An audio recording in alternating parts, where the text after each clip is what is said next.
नमस्कार, news point लेकर हाजिर हूं मैं राजीव। तो दोस्तों, बीजेपी को पिछले 9 सालों की सत्ता में ये गुमान हो गया था कि उसे कोई हरा नहीं सकता। बीजेपी को ये गुमान भी हो गया था कि उसने कांग्रेस को खत्म कर दिया है। उसके आगे विपक्ष की कोई औकात नहीं है। अपनी हर जीत पर बीजेपी नेता ऐसे ही गुमान भरे बयान देते रहते थे, दिया करते थे, अभी भी देते हैं। लेकिन कर्नाटक में कांग्रेस की जीत ने बीजेपी के न केवल गुमान को तोड़ दिया है, बल्कि उसकी हसरतों पर भी पानी फेर दिया है। बीजेपी तो ये मानकर चल रही है, यह मानकर चल रही थी कि कर्नाटक में उसे पूरा बहुमत मिलेगा और उसके बाद अगले साल यानी 2024 के चुनावों में भी उसे 300 के पार सीटें मिलेंगी। अमित शाह ने तो इसी साल के मार्च में ही कह दिया था कि मोदी जी अगले साल मई में तीसरी बार प्रधानमंत्री बनेंगे, यानी 2024 में तीसरी बार प्रधानमंत्री बनेंगे। लेकिन अमित शाह को भी क्या पता होगा कि अगले साल मई तो अभी दूर है। इसी मई में बीजेपी की सरकार कर्नाटक से चली जाएगी और उसके बाद विपक्ष आम चुनावों में बीजेपी को सत्ता से बाहर करने के लिए एकजुट होने लगेगा। दरअसल अब वही हो रहा है। नीतीश कुमार इस मुहिम में कई महीनों से लगे हैं। वो लगातार देश में घूम घूम कर सभी खेमों के नेताओं से मिलकर उन्हें एक बैनर तले लाने में लगे हुए हैं और अब ये तय है कि विपक्षी एकता के इस मंच पर कांग्रेस का ही बैनर लगेगा। आज नीतीश कुमार ने कांग्रेस अध्यक्ष खड़गे के दिल्ली आवास पर राहुल गांधी के साथ मुलाकात की। बैठक के दौरान विपक्षी एकता को मजबूत करने के रोड मैप और पटना में विपक्षी नेताओं की संभावित बैठक पर चर्चा हुई। बैठक के दौरान कांग्रेस महासचिव जो संगठन के महासचिव हैं केसी वेणुगोपाल और जनता दल यूनाइटेड के प्रमुख ललन सिंह भी मौजूद थे। जैसा आपने देखा कि शनिवार यानी 20 मई को कर्नाटक के मुख्यमंत्री के रूप में सिद्धारमैया के शपथ ग्रहण समारोह में बिहार के मुख्यमंत्री नीतीश कुमार, फिर उप मुख्यमंत्री तेजस्वी यादव, झारखंड के सीएम हेमंत सोरेन, राष्ट्रवादी कांग्रेस पार्टी के अध्यक्ष शरद पवार, तमिलनाडु के मुख्यमंत्री एम.के. स्टालिन और नेशनल कॉन्फ्रेंस के अध्यक्ष फारूक अब्दुल्ला, पीडीपी की अध्यक्ष नेता और पूर्व मुख्यमंत्री जम्मू कश्मीर की महबूबा मुफ्ती, ये तमाम नेता शामिल हुए। विपक्ष का यूं एक साथ आना दोस्तों बीजेपी के लिए खतरे की घंटी है, वहीं कांग्रेस की मजबूती का संकेत भी है। कांग्रेस ने ये संकेत पहले ही दे दिया था जब चुनाव की प्रक्रिया चल रही थी कर्नाटक में, और अब कांग्रेस ने ये साबित कर दिया है कि बीजेपी का मुकाबला करने का दम उसी में है। कर्नाटक और उससे पहले हिमाचल प्रदेश में बीजेपी की चुनावी हार ने बताया है कि बीजेपी आमने सामने की लड़ाई में असुरक्षित हो जाती है। ये आमने सामने की लड़ाई में असुरक्षित हो जाती है। लेकिन उससे पहले, इसके आगे भी बढ़ें, लेकिन उससे पहले ज़रा पीछे आना चाहता हूं। और आज जो बैठक हुई मल्लिकार्जुन खड़गे की, आप देख रहे हैं तस्वीर, मल्लिकार्जुन खड़गे के घर पर राहुल गांधी जी बैठे हुए हैं, इधर नीतीश कुमार बैठे हुए हैं और तस्वीर आप देख रहे हैं, यहाँ केसी वेणुगोपाल भी हैं और ललन सिंह भी हैं।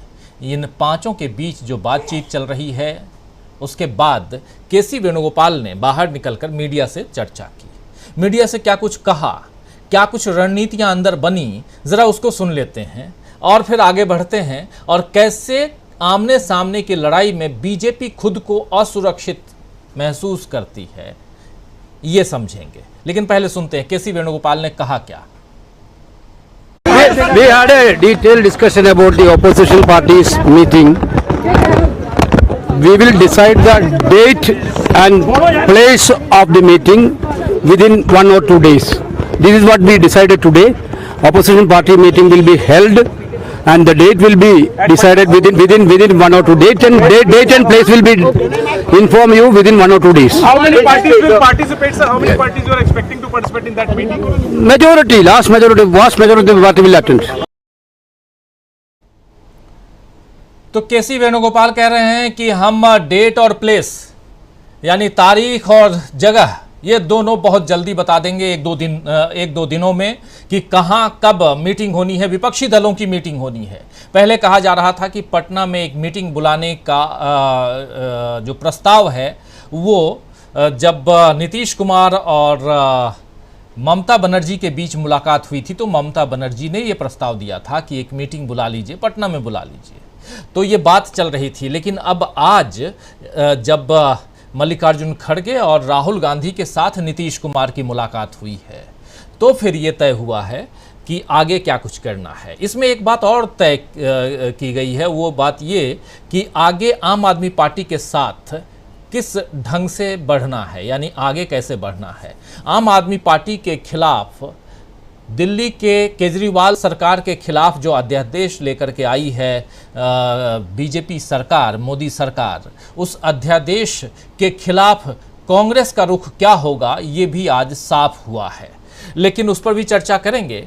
उससे पहले इस मीटिंग के बाद एक ट्वीट करके मल्लिकार्जुन खड़गे ने भी जानकारी दी कि क्या कुछ होने जा रहा है, क्या कुछ बातें हुई हैं। ज़रा सुन लेते हैं, देख लेते हैं, पढ़ लेते हैं क्या कुछ ट्वीट में है। देखिए ज़रा, मल्लिकार्जुन खड़गे साहब कह रहे हैं अब एकजुट होगा देश, लोकतंत्र की मजबूती ही हमारा संदेश। श्री राहुल गांधी और हमने आज बिहार के मुख्यमंत्री श्री नीतीश कुमार के साथ वर्तमान राजनीतिक स्थिति पर चर्चा कर देश को एक नई दिशा देने की प्रक्रिया को आगे बढ़ाया। देखिए, श्री राहुल गांधी और हमने आज बिहार के मुख्यमंत्री श्री नीतीश कुमार के साथ वर्तमान राजनीतिक स्थिति पर चर्चा कर देश को एक नई दिशा देने की प्रक्रिया को आगे बढ़ाया। लोकतंत्र की मजबूती ही हमारा संदेश, अब एकजुट होगा देश। बहुत बड़ी बात यहां कह रहे हैं मल्लिकार्जुन खड़गे। चलिए आगे अब बढ़ें। और आमने सामने की लड़ाई की मैं बात कर रहा था कि आमने सामने की लड़ाई में बीजेपी खुद को असुरक्षित महसूस करने लगती है, या कहें तो बीजेपी असुरक्षित हो जाती है। बीजेपी की जीत अक्सर वोटों के विभाजन के कारण होती है, ये आप सबने देखा। जहां जहां 2, 3, 4 पार्टियां होती हैं, वोट आपस में डिवाइड होते हैं और बीजेपी उसका फायदा उठा जाती है। तो अब कांग्रेस और उसके नेतृत्व में बाकी विपक्ष यही कोशिश कर रहा है कि उनका एका बना रहे, यानी वो एकजुट रहें और वोटों का विभाजन न हो पाए। नीतीश कुमार, शरद पवार, उद्धव ठाकरे इस बात को समझ चुके हैं। अखिलेश यादव, ममता बनर्जी, अरविंद केजरीवाल और मायावती जैसे नेताओं को अब समझना बाकी है, अभी बाकी है। नीतीश कुमार फिलहाल इसी मुहिम में लगे हैं कि ये लोग भी समझ लें इस बात को। अखिलेश यादव, मायावती, ममता बनर्जी, अरविंद केजरीवाल, कमोबेश अगर कहें तो आप तेलंगाना के मुख्यमंत्री का नाम भी ले सकते हैं, केसीआर, के चंद्रशेखर राव। तो ये इन लोगों को अभी समझना बाकी है। बीजेपी कांग्रेस के आगे कमज़ोर हो रही है, उधर उसकी खेमेबाजी उसे भी और भी तोड़ रही है। कैसे कह रहा हूं कि कमज़ोर हो रही है? कर्नाटक और हिमाचल की हार इसका एक जीता जागता उदाहरण है, और राजस्थान में भी अब यही लग रहा है कि बीजेपी फिर से विपक्ष में बैठे। अभी शनिवार को नागौर जिले के लाडनू में राजस्थान बीजेपी कार्य समिति की बैठक हुई, जिसमें बीजेपी के प्रभारी, प्रदेश प्रभारी, पूर्व अध्यक्ष, प्रदेश अध्यक्ष, विपक्ष के नेता, विपक्ष के उपनेता और राज्य के केंद्रीय मंत्री समेत तमाम बीजेपी के बड़े नेता इस बैठक में मौजूद थे। लेकिन एक इंसान वहां मौजूद नहीं था, और उसका नाम है राजस्थान की पूर्व मुख्यमंत्री वसुंधरा राजे। वो इस बैठक में नहीं पहुंची। विधानसभा चुनाव से 6 महीने पहले पार्टी में गुटबाजी उसके कमज़ोर होने की निशानी है। उधर मध्य प्रदेश में भी यही हाल है। मध्य प्रदेश में ज्योतिरादित्य सिंधिया क्या बीजेपी में आए? ज्योतिरादित्य सिंधिया के खिलाफ एक मुहिम छिड़ गई, और ये आज से नहीं चल रही है। अभी तो सब कुछ धीरे धीरे गुडी गुडी चल रहा था, लेकिन अब जैसे जैसे चुनाव सामने आ रहे हैं, मध्य प्रदेश के चुनाव भी, वैसे वैसे तमाम बड़े नेता अब पाला बदलते हुए नजर आ रहे हैं। तो मध्य प्रदेश में भी बीजेपी के कई बड़े नेता इधर से उधर, यानी कि पाला बदल के कांग्रेस में जाते हुए दिखाई दे रहे हैं। राजस्थान का हाल बुरा है ही, और तीसरी मार जो बीजेपी पे पड़ रही है वो ये है कि पूर्व राज्यपाल सत्यपाल मलिक ने आज एक और बड़ा दावा किया है। उन्होंने दावा किया है कि 2019 का लोकसभा चुनाव बीजेपी ने सैनिकों की लाशों पर लड़ा है। अगर उस दौरान जांच होती तो तत्कालीन गृह मंत्री राजनाथ सिंह को अपना इस्तीफा देना पड़ता और कई अधिकारी जेल तक जाते और एक बड़ा विवाद पैदा हो जाता। उनके इस दावे से बीजेपी के लिए जनता के बीच जाकर जवाब देना मुश्किल हो जाएगा दोस्तों। जिस पुलवामा के कारण, जिस पुलवामा के दम पर 2019 में बीजेपी को राष्ट्रवाद का सहारा मिला, राष्ट्रवाद की आंधी बही, राष्ट्रवाद की लहर कह लें, उस लहर पर सवार नरेंद्र मोदी जी की तस्वीर अभी आप देख रहे हैं स्क्रीन पर। ये फिर से मुख्यमंत्री बने, लेकिन अमित शाह की चाहत कि तीसरी बार अगले साल इसी महीने में शपथ लेंगे प्रधानमंत्री नरेंद्र मोदी। अभी 28 तारीख को 9 वर्ष पूरे होने पर बीजेपी उत्साहपूर्वक एक कार्यक्रम करने जा रही है। क्या अगले साल भी ऐसा होगा? इंतज़ार रहेगा। तो दोस्तों, क्या अब वही उसके लिए यानी पुलवामा अब उसके लिए बड़ा गड्ढा बनने जा रहा है? जिस पुलवामा के नाम पर चुनाव जीत के आए, क्या वही पुलवामा अब बड़ा गड्ढा साबित होगा? ये देखना होगा, समय के गर्त में है, देखेंगे हम। तो आइए दोस्तों, आज न्यूज़ पॉइंट में बात करेंगे कि क्या कांग्रेस की जीत, कर्नाटक की जीत, हिमाचल की जीत और आगे की सधी चालों से बीजेपी को मात मिलने लगी है? क्या हार के धक्के बीजेपी की उम्मीदों को ताश के महल की तरह गिरा देंगे? और क्या विपक्षी एकता तोड़ देगी बीजेपी की उम्मीदें? और इन सब के बीच पूर्व राज्यपाल सत्यपाल मलिक जो चुप हो ही नहीं रहे हैं, बार बार पुलवामा को सामने ले आते हैं, वो कितना बड़ा झटका देंगे ये भी समझेंगे। नीतीश कुमार की चाल क्या रंग लाएगी? क्या राहुल गांधी जो ये तस्वीर देख रहे हैं, चुपचाप हाथ रखे, चुपचाप सुन रहे हैं, ये क्या गुन रहे हैं, ये भी समझने की ज़रूरत है। आइए शुरुआत करते हैं इस कार्यक्रम में। हमारे साथ कुछ वरिष्ठ साथी जुड़े हुए हैं, उन सबसे आपका परिचय करवाऊं। हमारे साथ इस वक्त 7 वरिष्ठ साथी जुड़े हुए हैं। एक लंबे अंतराल के बाद मीनू जैन जी हमारे साथ हैं, चेहरे पे मुस्कान है और आराम करके आई हैं तो बिल्कुल फ्रेश नज़र आ रही हैं। मीनू जी, आपका स्वागत करता हूं इस कार्यक्रम में। हमारे साथ प्रोफेसर अखिल स्वामी जी हैं। स्वामी जी, आपका स्वागत है। हमारे साथ retired IPS officer Vijay Shankar Singh ji हैं। विजय जी, आपका स्वागत करता हूं। हमारे साथ डॉक्टर प्रकाश हिंदुस्तानी जी हैं। हमारे साथ प्रशांत टंडन जी हैं। हमारे साथ डॉक्टर दीपक पाचपोर जी और अमलिंदु उपाध्याय जी हैं। आप सबका स्वागत है। और आप तमाम दोस्त, साथी, शुभचिंतक, आप सबका तहे दिल से इस्तकबाल करता हूं, स्वागत करता हूं इस कार्यक्रम में, जो अब तक जुड़ चुके हैं और जो जुड़ने वाले हैं या जो बाद में इस कार्यक्रम को देखने वाले हैं। बहुत बहुत आप लोगों का इस्तकबाल और स्वागत। सीधे आना चाहता हूं मीनू जी, आज शुरुआत आपसे ही करना चाहता हूं। बहुत कुछ सामने रख चुका हूं। पहली प्रतिक्रिया, अभी थोड़ी देर पहले मीटिंग समाप्त हुई है, एक ट्वीट, एक बयान आप सुन चुकी। विपक्षी एकता की बात, उस तस्वीर पे हम लोग खूब चर्चा कर चुके, लेकिन यहाँ बात बीजेपी का टूट गया गुमान, ये कह रहे हैं हम। और ये गुमान को टूटते हुए क्या आप भी देख रही हैं? क्या बीजेपी की जो उम्मीदें थीं, उन उम्मीदों पर पानी फेर देगा विपक्षी एकता की अगर हम तस्वीर देखें तो कह सकते हैं? जी, शुक्रिया राजीव जी। देखिए, कर्नाटक की जो हार हुई है बीजेपी की, वो उनके लिए उनको एक्सपेक्टेड नहीं थी और एक तरीके से उनकी उम्मीदों पे तुषारापात हुआ है। और तुषारापात भी छोटा मोटा नहीं हुआ है। हंग असेंबली की बातें की जा रही थी, लेकिन वहां हंग असेंबली की तो बात ही छोड़ी, क्लियर मेजोरिटी से भी आगे निकल गई है कांग्रेस सरकार। तो उसमें ऑपरेशन लोटस की भी संभावना बहुत धूमिल पड़ गई है उनके लिए, जो कि नामुमकिन ही लगता है। और आज के जो जनता का जो मैंडेट है उसको देखते हुए तो ऑपरेशन लोटस की बात तो आप भूल ही जाइए, क्योंकि कांग्रेस ने आते ही अपनी 5 गारंटीज के बारे में उन्होंने कैबिनेट में प्रस्ताव पारित कर दिया है। तो उससे जनता बहुत ज्यादा उम्मीद उनको बंधी है कि हमने सही व्यक्ति को, सही पार्टी को सत्ता में बैठाया है और जो हमारे हित के लिए काम करेगी। अब देखिए, विपक्षी एकता की बात देखिए, हम शुरू से ही जब भी आपके चैनल पे बात होती रही तो उसमें कहा गया कि कर्नाटक के चुनाव में कांग्रेस की जीत हार का से ही हम अनुमान लगा पाएंगे कि विपक्षी एकता का ऊंट किस करवट बैठेगा, कि उसमें विपक्षी एकता हो भी पाएगी या नहीं, हो भी जाए तो कांग्रेस की अगुवाई में होगी या नहीं। तो उन सब चीजों के लिए कांग्रेस का जीतना कर्नाटक में बहुत जरूरी था और वो कांग्रेस जीत गई है। और देखिए, डेफिनेटली कांग्रेस के जीतने से एक जो उसके एक समीकरण कहते हैं जिसको, वो समीकरण जो है वास्तव में कांग्रेस के पक्ष में आ गए हैं।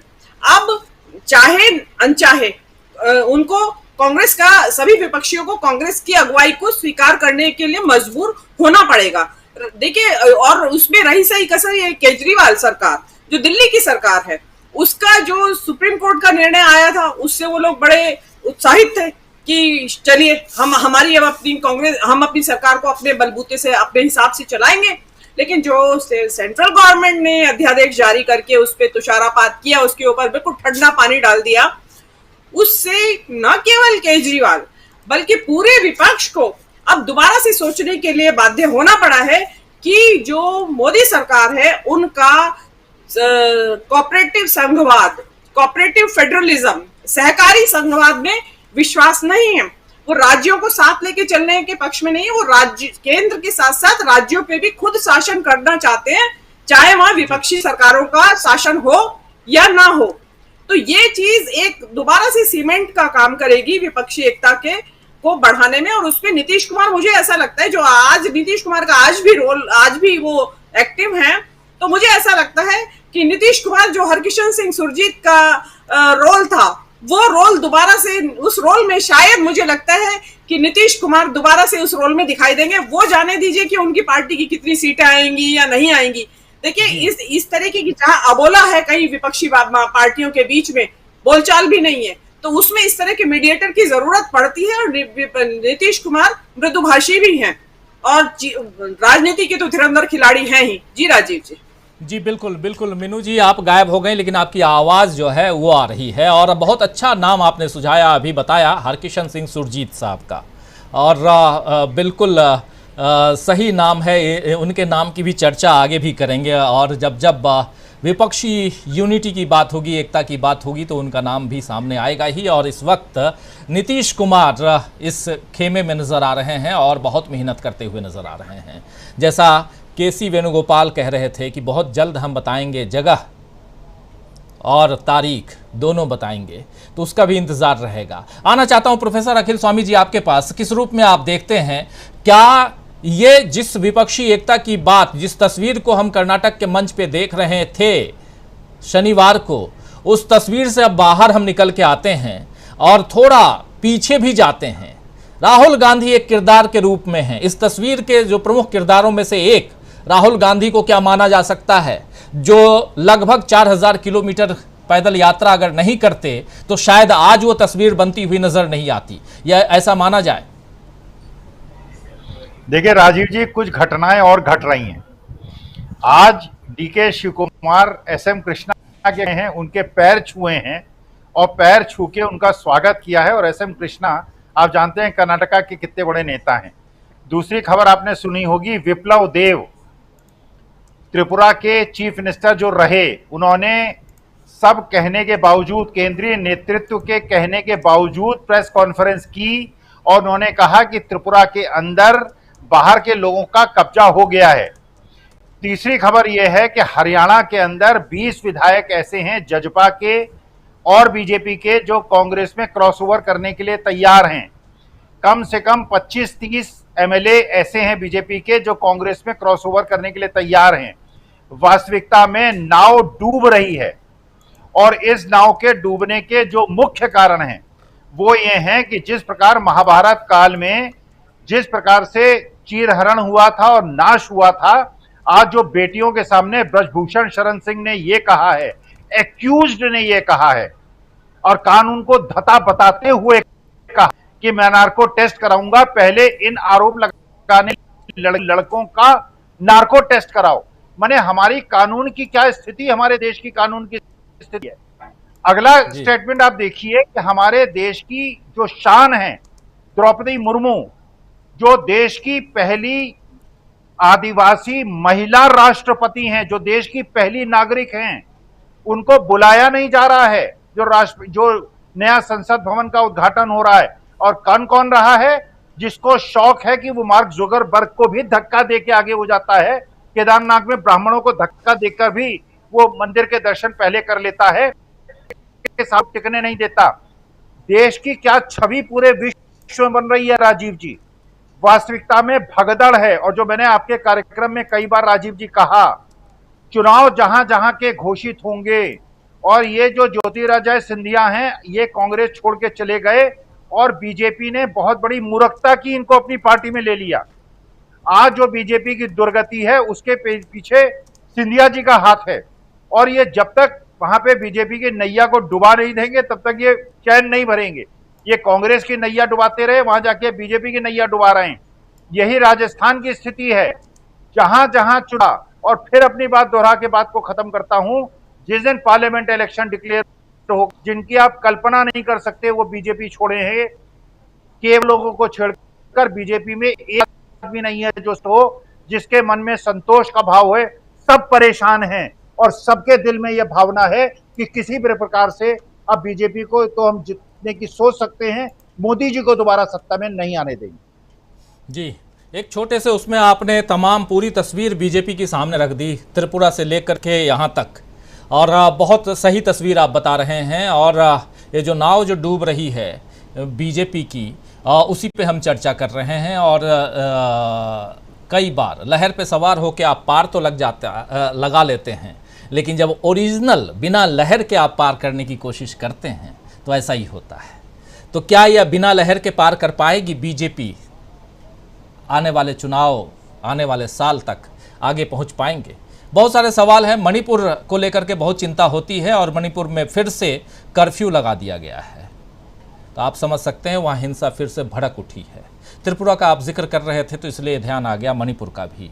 लेकिन दूसरी तरफ एक सवाल लेके आया था, उस सवाल के साथ आना चाहता हूं प्रशांत टंडन जी आपके पास।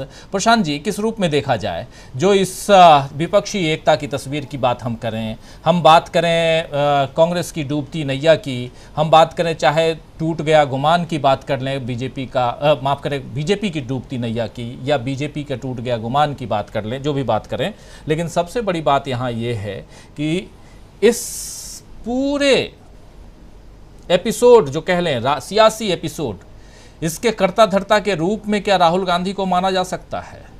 क्योंकि राहुल गांधी भारत जोड़ो यात्रा पे नहीं निकलते। राहुल गांधी आज इसलिए ये बात यहाँ बार बार लेके आ रहा हूँ क्योंकि आप देखिए उस तस्वीर को, राहुल गांधी चुपचाप सुन रहे हैं। ज़रा उस फिर से लेके आइए, जहाँ उस तस्वीर को ले आइए, उस विजुअल को, जहाँ, हाँ, ये चुपचाप एक आदमी बैठा हुआ है, सुन रहा है दो लोगों की बातें। प्रशांत टंडन जी, देखिए, राहुल गांधी, कर्नाटका की जो जीत हुई है कांग्रेस की, बहुत सारे फैक्टर्स हम लोग भी चर्चा कर चुके हैं कई बार, कि नंदिनी दूध है, कि किसान आंदोलन का असर है, कि सिद्धारमैया की लीडरशिप है, कि कांग्रेस क्या एंटी इनकम्बेंसी थी 40% सरकार, या फिर जो समीकरण बने वहाँ पे आइंदा को लेकर। लेकिन अगर आप उसकी बिग पिक्चर देखिएगी तो बेसिकली कांग्रेस वहाँ पे वो चीज लेकर गई, उस विचार को लेकर गई जो राहुल गांधी प्रमोट कर रहे हैं, और उस विचार ने ही ये सारे चीजों को, ये सारे समीकरणों को पॉसिबल बनाया।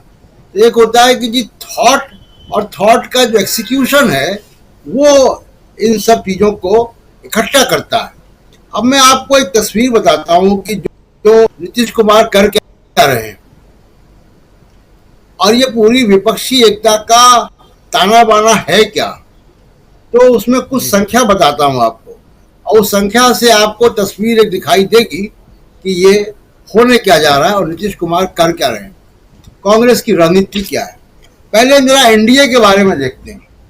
एनडीए में देखिए 303 सीटें बीजेपी के पास हैं और 27 सीटें एनडीए के पार्टनर्स हैं। ये एनडीए के पार्टनर्स कौन है?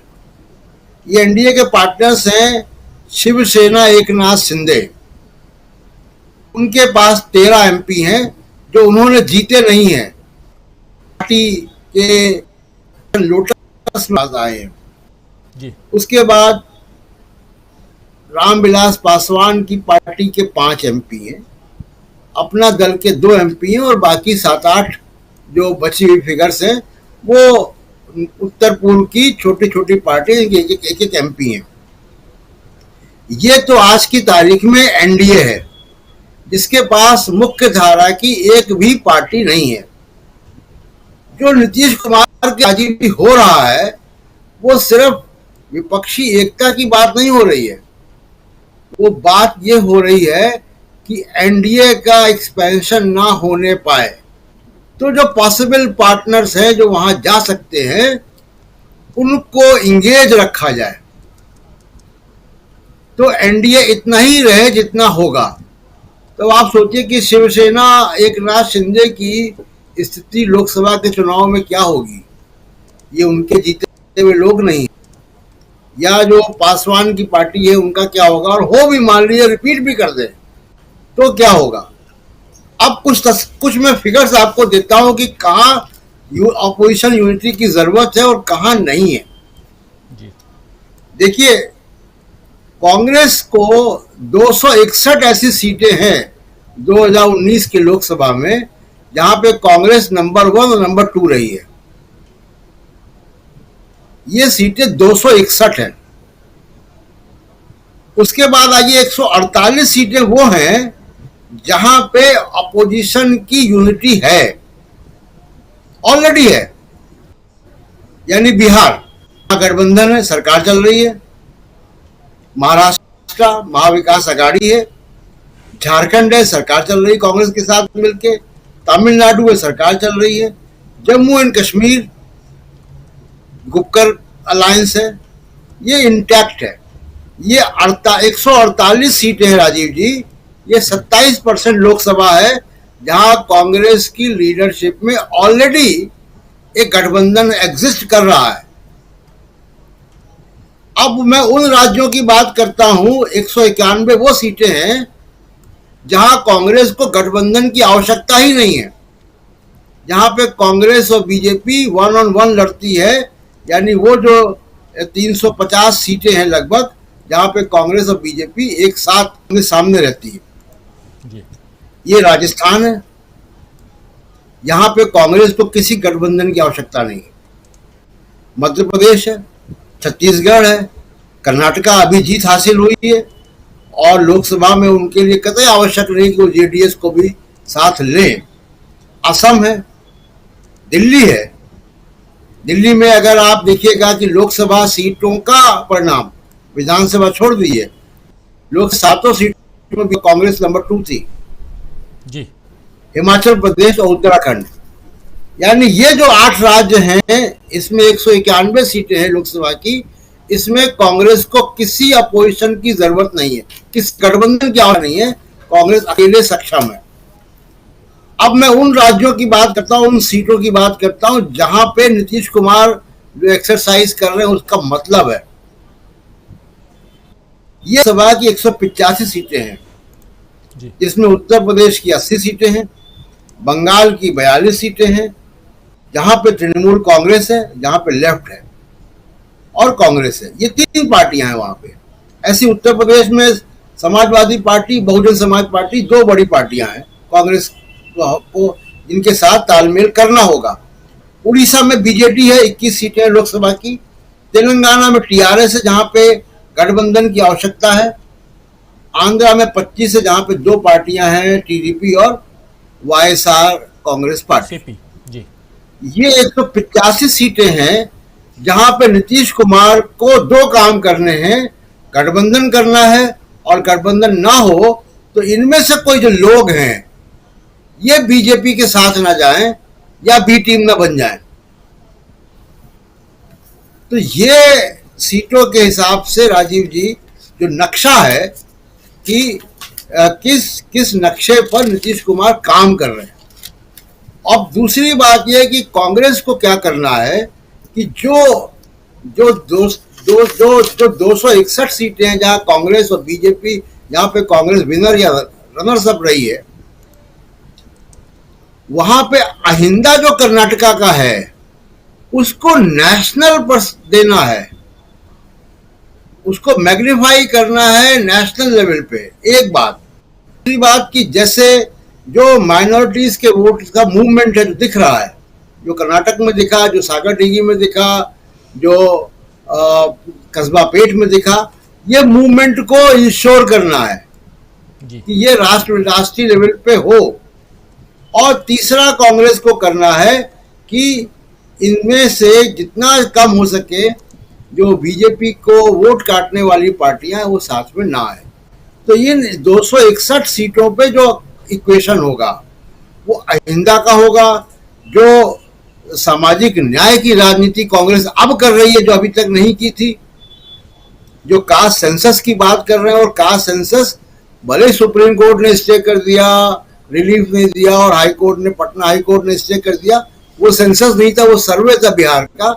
लेकिन कास्ट सेंसस 2024 के लोकसभा चुनाव में बहुत बड़ा मुद्दा होगा, जो बहुत बड़े पैमाने पर वोट शिफ्ट, कई मतलब एक स्विंग पैदा करेगा और बीजेपी के खिलाफ।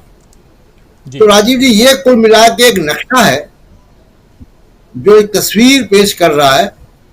बीजेपी के साथ मुश्किल ये है कि बीजेपी का, मैं पहले भी कह चुका हूं कि आप ये कह सकते हैं कि एनडीए की मौत हो चुकी, एनडीए है नहीं, और ये वाजपेयी जैसी लीडरशिप नहीं है अमित शाह और मोदी की और नड्डा की, जो वाजपेयी की तरीके से एनडीए खड़ा कर दें और मुद्दों को वापस लें। इनके साथ कोई नहीं आएगा, कोई खड़ा नहीं होगा। इसीलिए आप देखिए कि आम आदमी पार्टी, जो अभी तक अपोजिशन के साथ नहीं खड़ी होती थी, अब जब वो ऑर्डिनेंस आ गया तो आम आदमी पार्टी को भी विपक्ष की आवश्यकता पड़ रही है। तो ये तस्वीर राजीव जी है, इसमें नीतीश कुमार काम कर रहे हैं।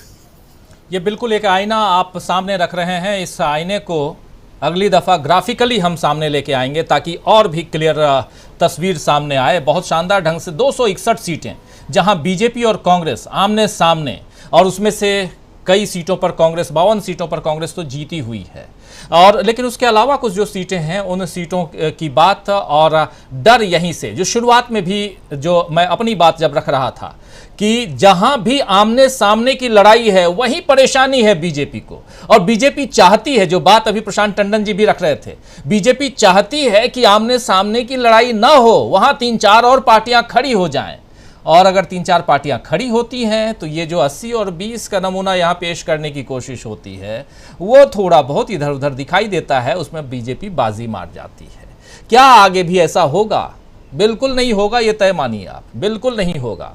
यानी कि ये जो डूबती नाव है उस पर जो सवार हैं, अब वो धीरे धीरे छोड़कर जब भागने लगें, जब जहाज डूबता है तो जो चूहे हैं वो सबसे पहले भागते हैं, जहाज पे चूहे भी होते हैं, वो भागते हैं।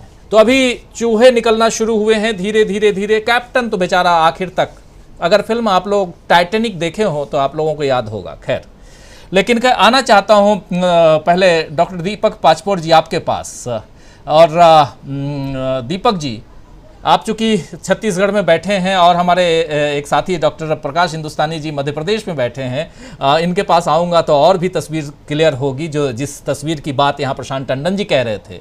आपसे समझना चाहता हूँ, यहाँ जिस तस्वीर में जो हम छत्तीसगढ़ को आगे बढ़ते हुए देख रहे हैं, जहाँ कहा जा रहा है कि बहुत सेफ है इस बार छत्तीसगढ़ भूपेश बघेल के लिए, लेकिन उसको नेशनल, उसमें राष्ट्रीय परिप्रेक्ष्य में देखा जाए तो आपको क्या लगता है, क्या कर्नाटक, एक जो मीनू जैन जी जैसा कह रही थी कि कर्नाटक का रिजल्ट अगर इसके विपरीत होता तो तस्वीर कुछ और होती, लेकिन कर्नाटक का रिजल्ट न सिर्फ जैसी सोची गई थी वैसा है, बल्कि उससे बहुत बेहतर है।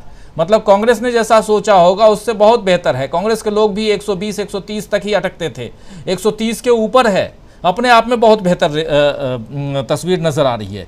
इसमें आप किस रूप से देखते हैं नेशनल, राष्ट्रीय परिदृश्य में, राष्ट्रीय परिप्रेक्ष्य में, आने वाले समय में विपक्ष को और बीजेपी को?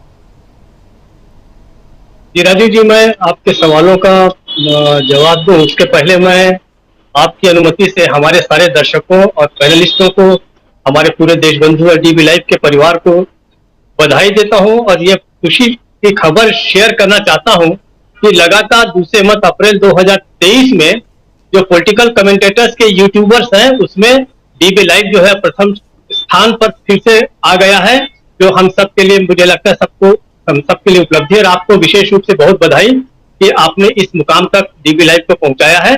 और हमारे दर्शकों को भी मैं इस अवसर पर आपके परिवार के सदस्य के रूप में इंश्योर करना चाहता हूं कि लोकतंत्र के पक्ष में हम सदैव खड़े रहेंगे। इस देश का जो संविधान है उसके लिए हम हमेशा बेधड़क अपनी आवाज उठाएंगे और हम पूरे देश को एक खुशहाल और बहुत अच्छा देश बनाने के लिए पूरी कोशिश करेंगे। राजीव जी, ये मैं अपनी ओर से इंश्योर करता हूं, अपने पैनलिस्टों से भी हम सब जानते हैं कि हमारे सारे पैनलिस्ट भी यही ऐसा ही एक देश चाहते हैं जहां धर्मनिरपेक्षता हो, लोकतंत्र जीवित रहे। राजीव जी, अब पहले मैं छत्तीसगढ़ पे आऊं कि छत्तीसगढ़ में जो देखिए कि आपने कर्नाटक की बात की, छत्तीसगढ़ से ये पता चल रहा है कि किस तरीके से बीजेपी बौखलाई हुई है। बीजेपी यहां भी हर रोज कुछ न कुछ ऐसे नॉन इश्यूज को इश्यू बनाने की कोशिश कर रही है। पिछले कुछ दिनों से उन्होंने एक गोठान योजना है, गोठान योजना में यह है कि बहुत ही बेहतरीन योजना भूपेश बघेल ने लाई थी, जिसके अंतर्गत लगभग 10,000 से अधिक गांव में सारे गांव की गायों को रखने की व्यवस्था की गई है।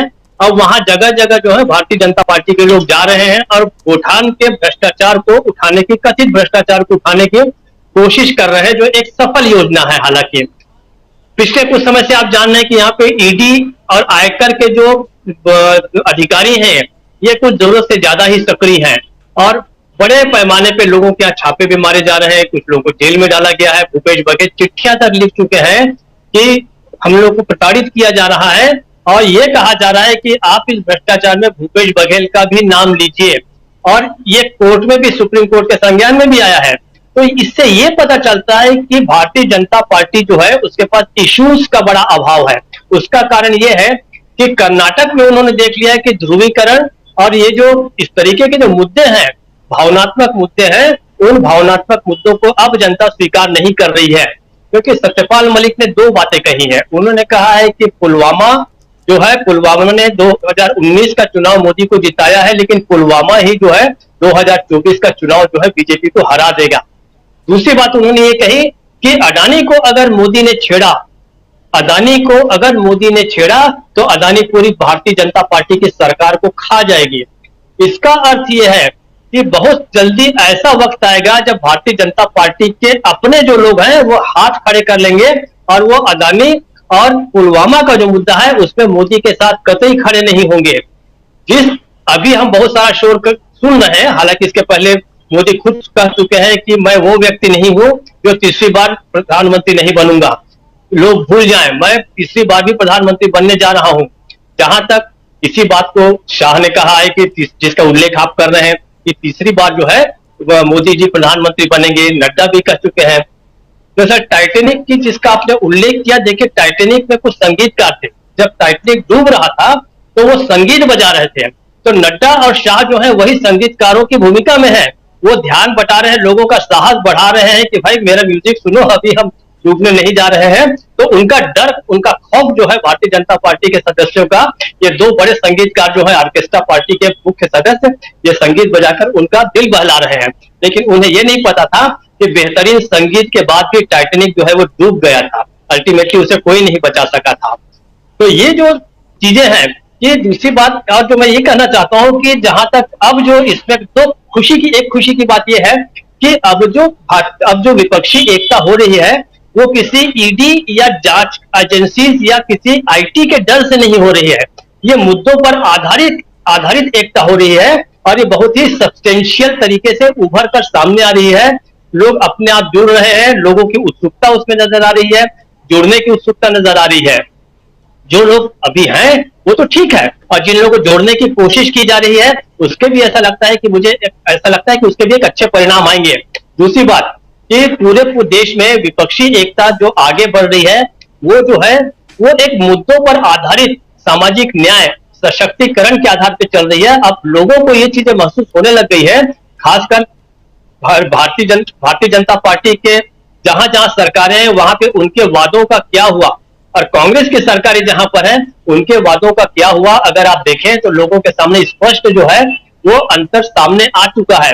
कर्नाटक में पहले ही कैबिनेट में जिस तरीके से इसके निर्णय ले लिए गए, आज से हम 4-5 साल पहले जाए जब जिस समय कांग्रेस की सरकार बनी थी, बिल्कुल पहली ही कैबिनेट मीटिंग में उन्होंने किसानों के कर्जे माफ किए। उसके बाद और बहुत सारी जो योजनाएं लाई गई, तो वो सारी योजनाएं जिस तरीके से सफल हुई हैं, ये अब लोगों के सामने धीरे धीरे आ रहा है। और वैसे भी लोगों की जो बदहाली है, देश में जो आर्थिक व्यवस्था ठप पड़ी हुई है, उसके कारण अब लोगों को पता चल गया है कि आर्थिक मुद्दे जो है वो कितने महत्वपूर्ण हैं। इसलिए मुझे ऐसा लगता है कि ये विपक्षी एकता जो है वो जब आगे बढ़ेगी तो भावनात्मक मुद्दे जो है वो दरकिनार कर दिए जाएंगे, और लोग जो है अगले एक वर्ष में जो 3-4 राज्यों में और जो भारतीय जनता पार्टी की अगर पराजय होती है तो आप जान लीजिए कि इसके बाद भारतीय जनता पार्टी को 2024 का चुनाव जो है वो बहुत ज्यादा कठिन होगा राजीव जी, ऐसा मुझे लगता है। 2024 का चुनाव किसके लिए कठिन, किसके लिए आसान या सबके लिए मुश्किल, ये समझने की कोशिश हम कर रहे हैं। और समझने की ये भी कोशिश कर रहे हैं कि क्या अब की बार ये जो 300 के पार का जो नारा था, 303 के पार का नारा दे रहे हैं अमित शाह, क्या सचमुच 303 के पार अब की बार या बेड़ा पार, समझने की कोशिश करते हैं। डॉक्टर प्रकाश हिंदुस्तानी जी, आपके पास आता हूँ। प्रकाश जी, हम लोग अभी चर्चा कर भी रहे थे और ख़ासकर मध्य प्रदेश की बात मैं कह भी रहा था कि मध्य प्रदेश में भी ऐसा ही हो रहा है कि कई लोग अब भाजपा के खेमे से कांग्रेस में आना शुरू कर दिए। क्या माना जाए इसको? क्या जो परिस्थितियां कर्नाटक में दिखाई दे रही थी कमोबेश वैसी ही परिस्थिति मध्य प्रदेश में भी है? और अगर मध्य प्रदेश में भी वैसी परिस्थिति है तो फिर देश की तस्वीर क्या देख रहे हैं आप? राजीव जी, मध्य प्रदेश की सरकार 40% की सरकार नहीं है, उससे ज्यादा की है।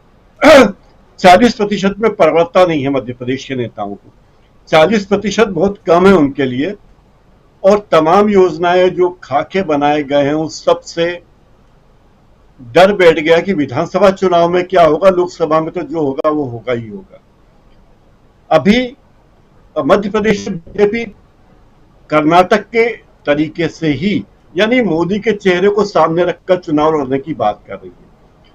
और दूसरी तरफ कांग्रेस है, जो कांग्रेस के नेता वे स्थानीय मुद्दों को तवज्जो दे रहे हैं और रणनीति पे जोर दे रहे हैं। ये सब चीजें मध्य प्रदेश के रूप में मध्य प्रदेश में बहुत मायने रखती हैं। इसी बीच पूरे विपक्षी एकता की कोशिशें हो रही है। नीतीश कुमार कांग्रेस के नेताओं से तो मिल रहे हैं, उनसे भी मिल रहे हैं जो कर्नाटक में सरकार के शपथ ग्रहण समारोह में नहीं आए थे। कल वो केजरीवाल से भी मिले थे। मतलब उन्होंने ये बात छोड़, हम केवल उन्हीं लोगों से मिलेंगे जो कांग्रेस के मित्र हैं, नीतीश कुमार। मतलब ये कोशिश भी हो रही कि जो अभी आज की तारीख में जो पार्टियां कांग्रेस के साथ नहीं है लेकिन भविष्य में उन्हें साथ में लाने की कोशिश की जा रही है, तो ये अपने आप में एक बहुत बड़ी बात है। पिछले महीने नीतीश कुमार टीएमसी के नेता से मिले थे, अखिलेश यादव से मिले थे, नवीन पटनायक से मिले थे और उद्धव ठाकरे और शरद पवार से भी मिले थे। इसके अलावा उन्होंने सीताराम येचुरी, डी राजा, हेमंत सोरेन सबसे मुलाकात की थी। मतलब स्पष्ट है कि उनका कैनवास काफी बड़ा है। वे हर तरह के विपक्ष के हर नेता से मिलना चाहते हैं, ये उनकी रणनीति का हिस्सा है।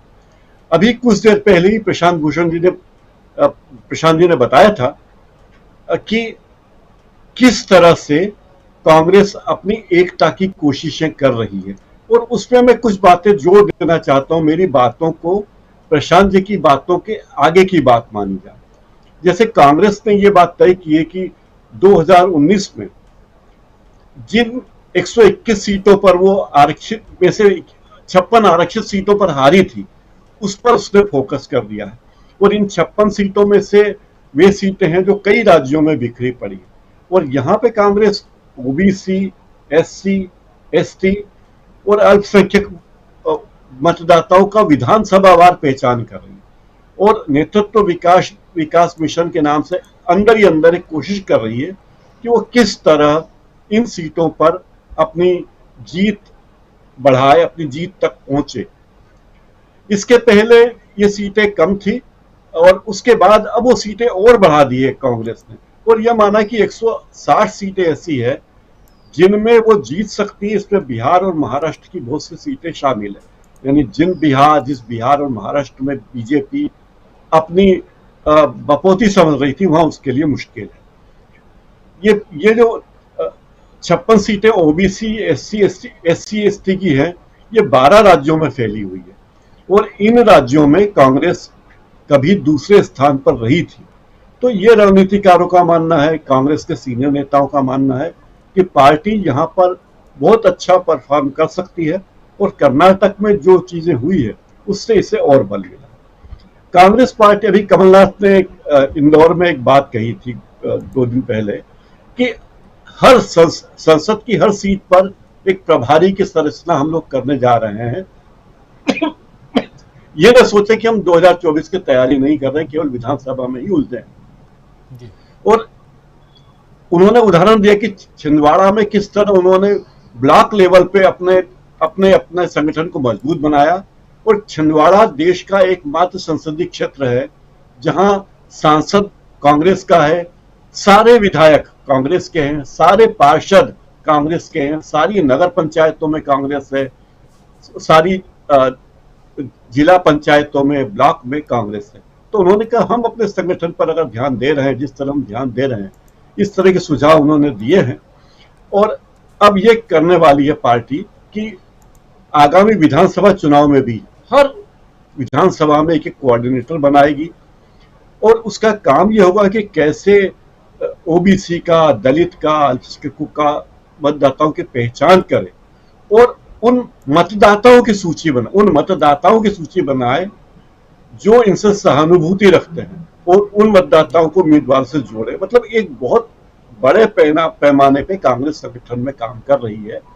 ये एक और कारण है जिसके कारण बीजेपी को खतरा महसूस होता है, क्योंकि बीजेपी चुनाव जीतने के लिए भी 3 ही साधन है। नंबर 1 नरेंद्र मोदी का चेहरा, नंबर 2 बीजेपी के पास है संस्थाएं, income tax, ED, CBI, police, चुनाव आयोग भी एक हद तक, और तीसरा है पैसा। तो कांग्रेस ये बात समझ चुकी कि बीजेपी इन 3 चीजों के बूते पर चुनाव जीतना चाहती है और इन 3 चीजों के बूते पर चुनाव जीतना आसान नहीं है। खास करके जो मध्य प्रदेश में महाराज गुट आया है कांग्रेस में, उस महाराज गुट से लोगों के प्रति मतलब बीजेपी के लोगों में बहुत नाराजगी है, क्योंकि भ्रष्टाचार की तमाम सीमा रेखाएं उन्होंने पार कर ली है और बीजेपी के नेतृत्व का कोई भी आदमी उन्हें रोकने की स्थिति में नहीं है। वो गुर्रा रहे हैं बीजेपी और संघ के नेताओं पर और आरएसएस वाले बिल्कुल बेबस हैं उनके सामने। ये मध्य प्रदेश की स्थिति है। तो आप अंदाज लगा सकते हैं कि आगामी चुनाव मध्य प्रदेश में कितने दिलचस्प होंगे, बीजेपी को मध्य प्रदेश में कितनी चुनौतियां हैं और लोकसभा चुनाव में बीजेपी के सामने चुनौतियां है ही, जिससे मोदी जी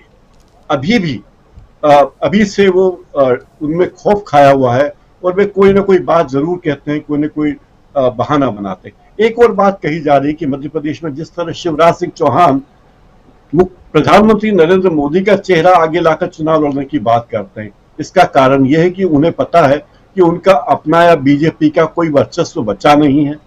इतने साल लगातार सरकार में रहने के बाद भी लोगों में बीजेपी के प्रति बहुत नाराजगी है और कर्नाटक में मतदाताओं ने ये बता दिया कि मोदी के चेहरे के आधार पर चुनाव नहीं जीत सकते। भ्रष्टाचार करने के बाद आप चुनाव जीतने की आशा न करें और कांग्रेस का संगठन अगर तैयार हो और सामने हो तो उसके आगे जीतना आसान नहीं है।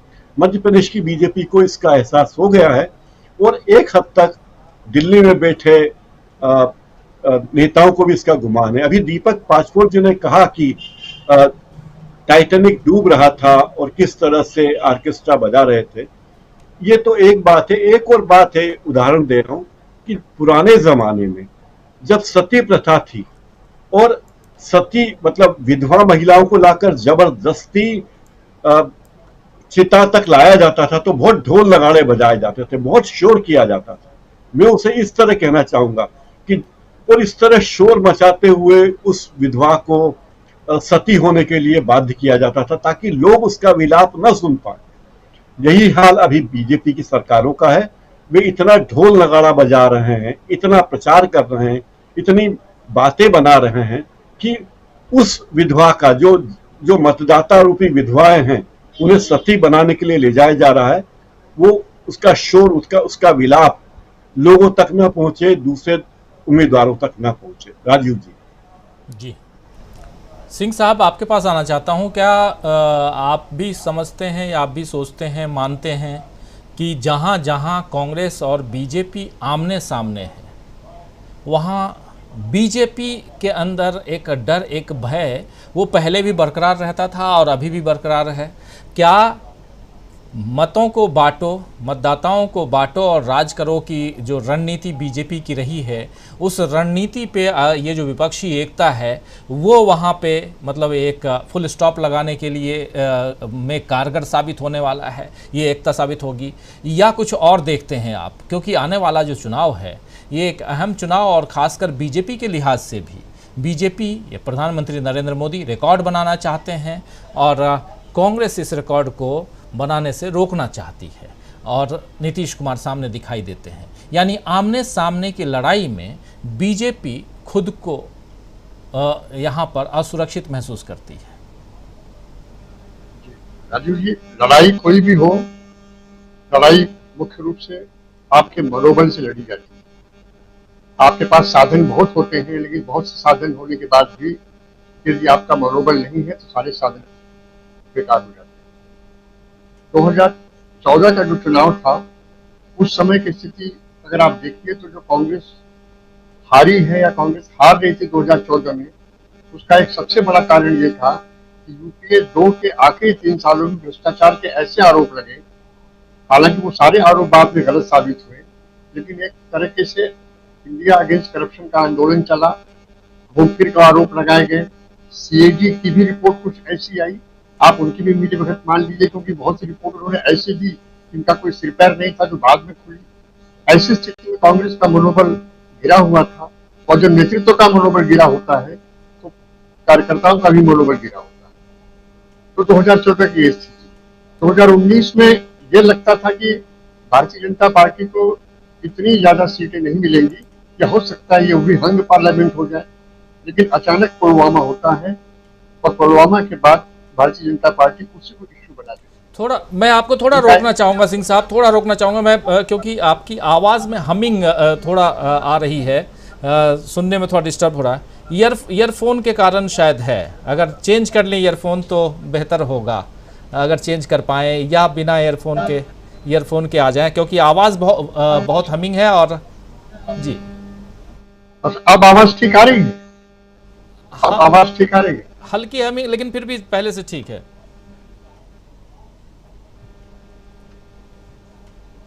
तो मेरा कहना है कि 2019 के चुनाव में भारतीय जनता पार्टी ने पुलवामा मुद्दे को आप चेंज कर ले, तब तक मैं मीनू जी के पास आता हूं, तब तक आप चेंज कर लीजिए एक बार प्लीज। ठीक है जी, एक बार चेंज कर लीजिए और थोड़ा हम इधर से जा बता दीजिए अगर कोई डिस्टर्बेंस हो तो। और मीनू जी सीधा आपके पास,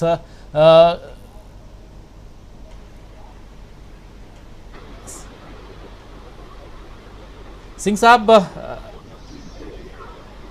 अब मेरी आवाज आ रही है? जी ठीक है प्लीज। हाँ, मेरा ये कहना है कि 2019 का जो चुनाव था उस चुनाव में साफ तौर पर पुलवामा का नाम लेकर वोट मांगा गया। मोदी जी का एक बहुचर्चित वीडियो अभी भी मिल जाएगा यूट्यूब पे, बहुत जगह मिल जाएगा, जिसमें उन्होंने ये कहा था कि नए जो हमारे मतदाता हैं, 18 साल के बाद के जो नए लड़के मतदाता बने हैं, क्या वो पुलवामा के शहीदों के नाम वोट नहीं देंगे? मतलब एक शहीद शहादत का जश्न आप मना रहे हैं, लेकिन वो शहादत कैसे हुई है, उसमें 40 जवान मारे कैसे गए हैं, इसके बारे में आप कुछ नहीं बता रहे हैं। और उस समय तक किसी को नहीं पता था, हालांकि सुरक्षा चूक को लेकर उस समय तमाम बातें की जा रही थी और ये बात भी सबके सामने आई थी कि सुरक्षा चूक हुई है। क्यों नहीं हवाई जहाज से भेजा गया, क्यों सड़क से भेजा गया, तमाम बातें इतनी बार कही जा चुकी है कि सबके दिमाग में यह बात है। लेकिन आज जब उसी वक्त के गवर्नर सत्यपाल मलिक साहब साफ साफ आके कह रहे हैं कि साहब चिट्ठी लिखने के बावजूद भी जहाज नहीं दिया गया और 4 महीने तक चिट्ठी जो है केंद्रीय सचिवालय में, रक्षा मंत्रालय में पड़ी रही, गृह मंत्रालय में पड़ी, तो उसके बारे में सरकार का कुछ नहीं कहना है। और जब प्रधानमंत्री जी से बताया गया, तो उस समय एक फिल्म की शूटिंग में व्यस्त थे, तो प्रधानमंत्री जी से बताया गया कि ऐसी बात है, तो उन्होंने कहा कि फिलहाल आप चुप रहिए। तो सीधी सी बात है कि न शहीद महत्वपूर्ण थे, न शहादत महत्वपूर्ण थे, न आतंकवाद का मुद्दा महत्वपूर्ण था, न पुलवामा महत्वपूर्ण था। महत्वपूर्ण था तो केवल एक चीज कि हम ये चुनाव जीतना है, और उसी के बाद ये राष्ट्रवाद का तड़का लगा, ये चुनाव जीत गए। लेकिन अब ये स्थिति नहीं है। अब पुलवामा का रहस्य का है और अभी नई कई रुक चुके हैं। जम्मू कश्मीर के बारे में करप्शन की बहुत सी चीजें आ रही, वो भी खुल गई हैं।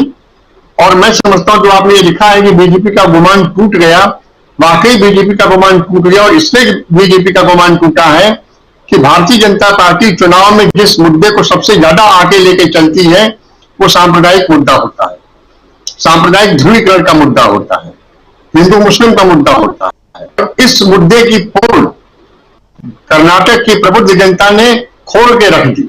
बजरंग बली का नाम लेकर वोट मांगा गया और चुनाव आयोग शांत पड़ा हुआ है। बिल्कुल सही कह रहे प्रकाश सुतानी जी ने कि आखिर इसमें ईडी है, सीबीआई है, तमाम आपके साथ ये तो आपके गवर्नमेंट के डिपार्टमेंट हैं। डीजी सीबीआई और डीजी ईडी ये सरकार के अधीनस्थ हैं, सरकार के अंडर में है, लेकिन चुनाव आयोग तो सरकार के अधीन नहीं है। वो तो स्वतंत्र एक संवैधानिक संस्था है। लेकिन इस बात पर एक भी नोटिस चुनाव आयोग ने जारी नहीं की कि आपने बजरंग बली का नाम क्यों लिया। उस नोटिस पर कार्रवाई करने की तो बात दूसरी थी, लेकिन एक सिंपल जवाब तलब भी नहीं हुआ और यह भी नहीं कहा कि आपने ऐसा क्यों कहा। तो सीधी सी बात है कि सारी को जेब में रखने के बाद, सारी संस्थाओं को अपना एक विस्तार बनाने के बाद, अपने ऑफिस का एक अंग बनाने के बाद वो इस इशू को ले आए थे कि अब ऐसा करेंगे तो बजरंग बली के नाम पर हिंदू वोट बिल्कुल हमारे साथ आ जाएगा और ये बातें हो जाएंगी। लेकिन देखिए, जिन्होंने हिजाब को इशू बनाया वो मंत्री भी अपने इलाके से हार गया और भी बहुत सी चीजें हुई। तो निश्चित रूप से भारतीय जनता पार्टी का जो पूरा गुमान है, जो पूरी स्ट्रेटेजी है, वो इसी बात पर आधारित रहती है कि वो कैसे धार्मिक ध्रुवीकरण करे और ध्रुवीकरण करके कैसे इसको आगे बढ़े। अब रहा सवाल विपक्षी एकता का। विपक्षी एकता के बारे में प्रशांत जी ने बहुत सही बात कही कि जिस तरीके से विपक्षी एकता की बात की जा रही है, और आपने भी ये बात कही कि जिस तरीके से विपक्षी एकता की जा रही है उसके लिए कि जो इनके साथ हैं वो इनके हैं, और आज एनडीए के साथ इनके पास कौन है? शिंदे गुट शिवसेना का है, जिसके पास अपना कुछ भी नहीं है। शायद खुद चुनाव हार जाए तो भी बहुत हैरानी की बात नहीं होगी। इसके अलावा बिहार में राजनीतिक रूप से जो सबसे ज्यादा जागरूक राज्य माना जाता है, आज से नहीं बहुत दिनों से, उस राजनीतिक रूप से जागरूक बिहार राज्य में एक बाबा जाके तमाशा कर रहा है, लोग उसके पीछे घूम रहे हैं। जाहिर है कि वहां भी यही मुद्दा लेके आएंगे। छत्तीसगढ़ के बारे में डॉक्टर दीपक पटकोर ने सही बात बताई। हम लोग, मुझे कोई विशेष जानकारी नहीं, लेकिन ये कोई गोठान है, उसको लेकर वहां भ्रष्टाचार की बात चल रही है, लेकिन वहां भी कुछ नहीं है। प्रकाश हिंदुस्तानी 10% से ज्यादा भ्रष्टाचार वहां पर है, ये बिल्कुल समझ में आ रही है। अखबारों में चीजें छपती हैं, वो बात सही है। मेरा ये कहना है कि इस टूटे हुए गुमान के चक्कर में हम अपने गुमान में ना आ जाए। कांग्रेस को ये सोचना पड़ेगा कि उनकी लड़ाई एक ऐसे दुश्मन से है जो बेहद चालाक और बेहद सतर्क है, जिसके पास धन भी है, जिसके पास संस्थाएं भी हैं, और जिनके पास देश को बिल्कुल भावनात्मक मुद्दे में डाल देने वाला दांव भी है। लेकिन आज जैसे वो दांव भले कर्नाटक में न चला हो, लेकिन उत्तर भारत की अगर मैं बात करूं, उत्तर प्रदेश में बैठा हूं, तो उत्तर प्रदेश का चल सकता है। जो इसका एक ही जवाब है कि इस तरीके से विपक्षी हो, कॉन्स्टिट्यूंसी से कॉन्स्टिट्यूंसी वाइज विपक्षी एकता हो, जहां कांग्रेस 1 to 1 लड़ रही है भारतीय जनता पार्टी के साथ, वहां वो लड़े। जहां किसी और पार्टी के साथ है वहां उनसे समझौता करे। और इसमें नीतीश कुमार जी परिपक्व नेता हैं, वरिष्ठ नेता हैं, बड़े नेता हैं, और सबसे बड़ी बात उनकी छवि भी दाग रही है। नहीं तो अगर छवि में जरा भी कुछ कमी रह गई तो आज तक ईडी उनका भी दस्तक दे दी होती, उनके घर भी चली गई होती। ऐसा कुछ नहीं है। तो मुझे लगता है जिस तरह से नीतीश कुमार राज कर रहे हैं, और उसमें निश्चित रूप से आगे चल के सफलता मिलेगी।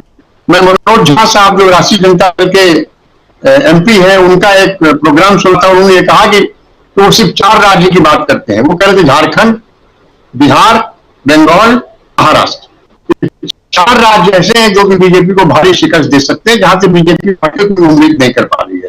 तो इस स्थिति में अब ये चुनाव है, वो बेहतर बता पाएंगे कि कॉन्स्टिट्यूंसी वाइज कहां कहानी है। लेकिन मेरा ये जरूर कहना है कि भारतीय जनता पार्टी का गुमान ही नहीं टूटा, उनका मनोबल भी गिरा हुआ है। और जो BL संतोष साहब हैं और एक और जो हौस बोले साहब, ये दोनों ही कर्नाटक से आते हैं, दोनों ही RSS के वरिष्ठ नेता हैं और टॉप लेवल पर है। उनकी भी एक तरह से पराजय है। तो अगर आप बीजेपी को RSS से अलग मत करिए। भारतीय जनता पार्टी खुद चुनाव नहीं लड़ती है, ये RSS के भरोसे चुनाव लड़ती है, और RSS का यही मुद्दा है।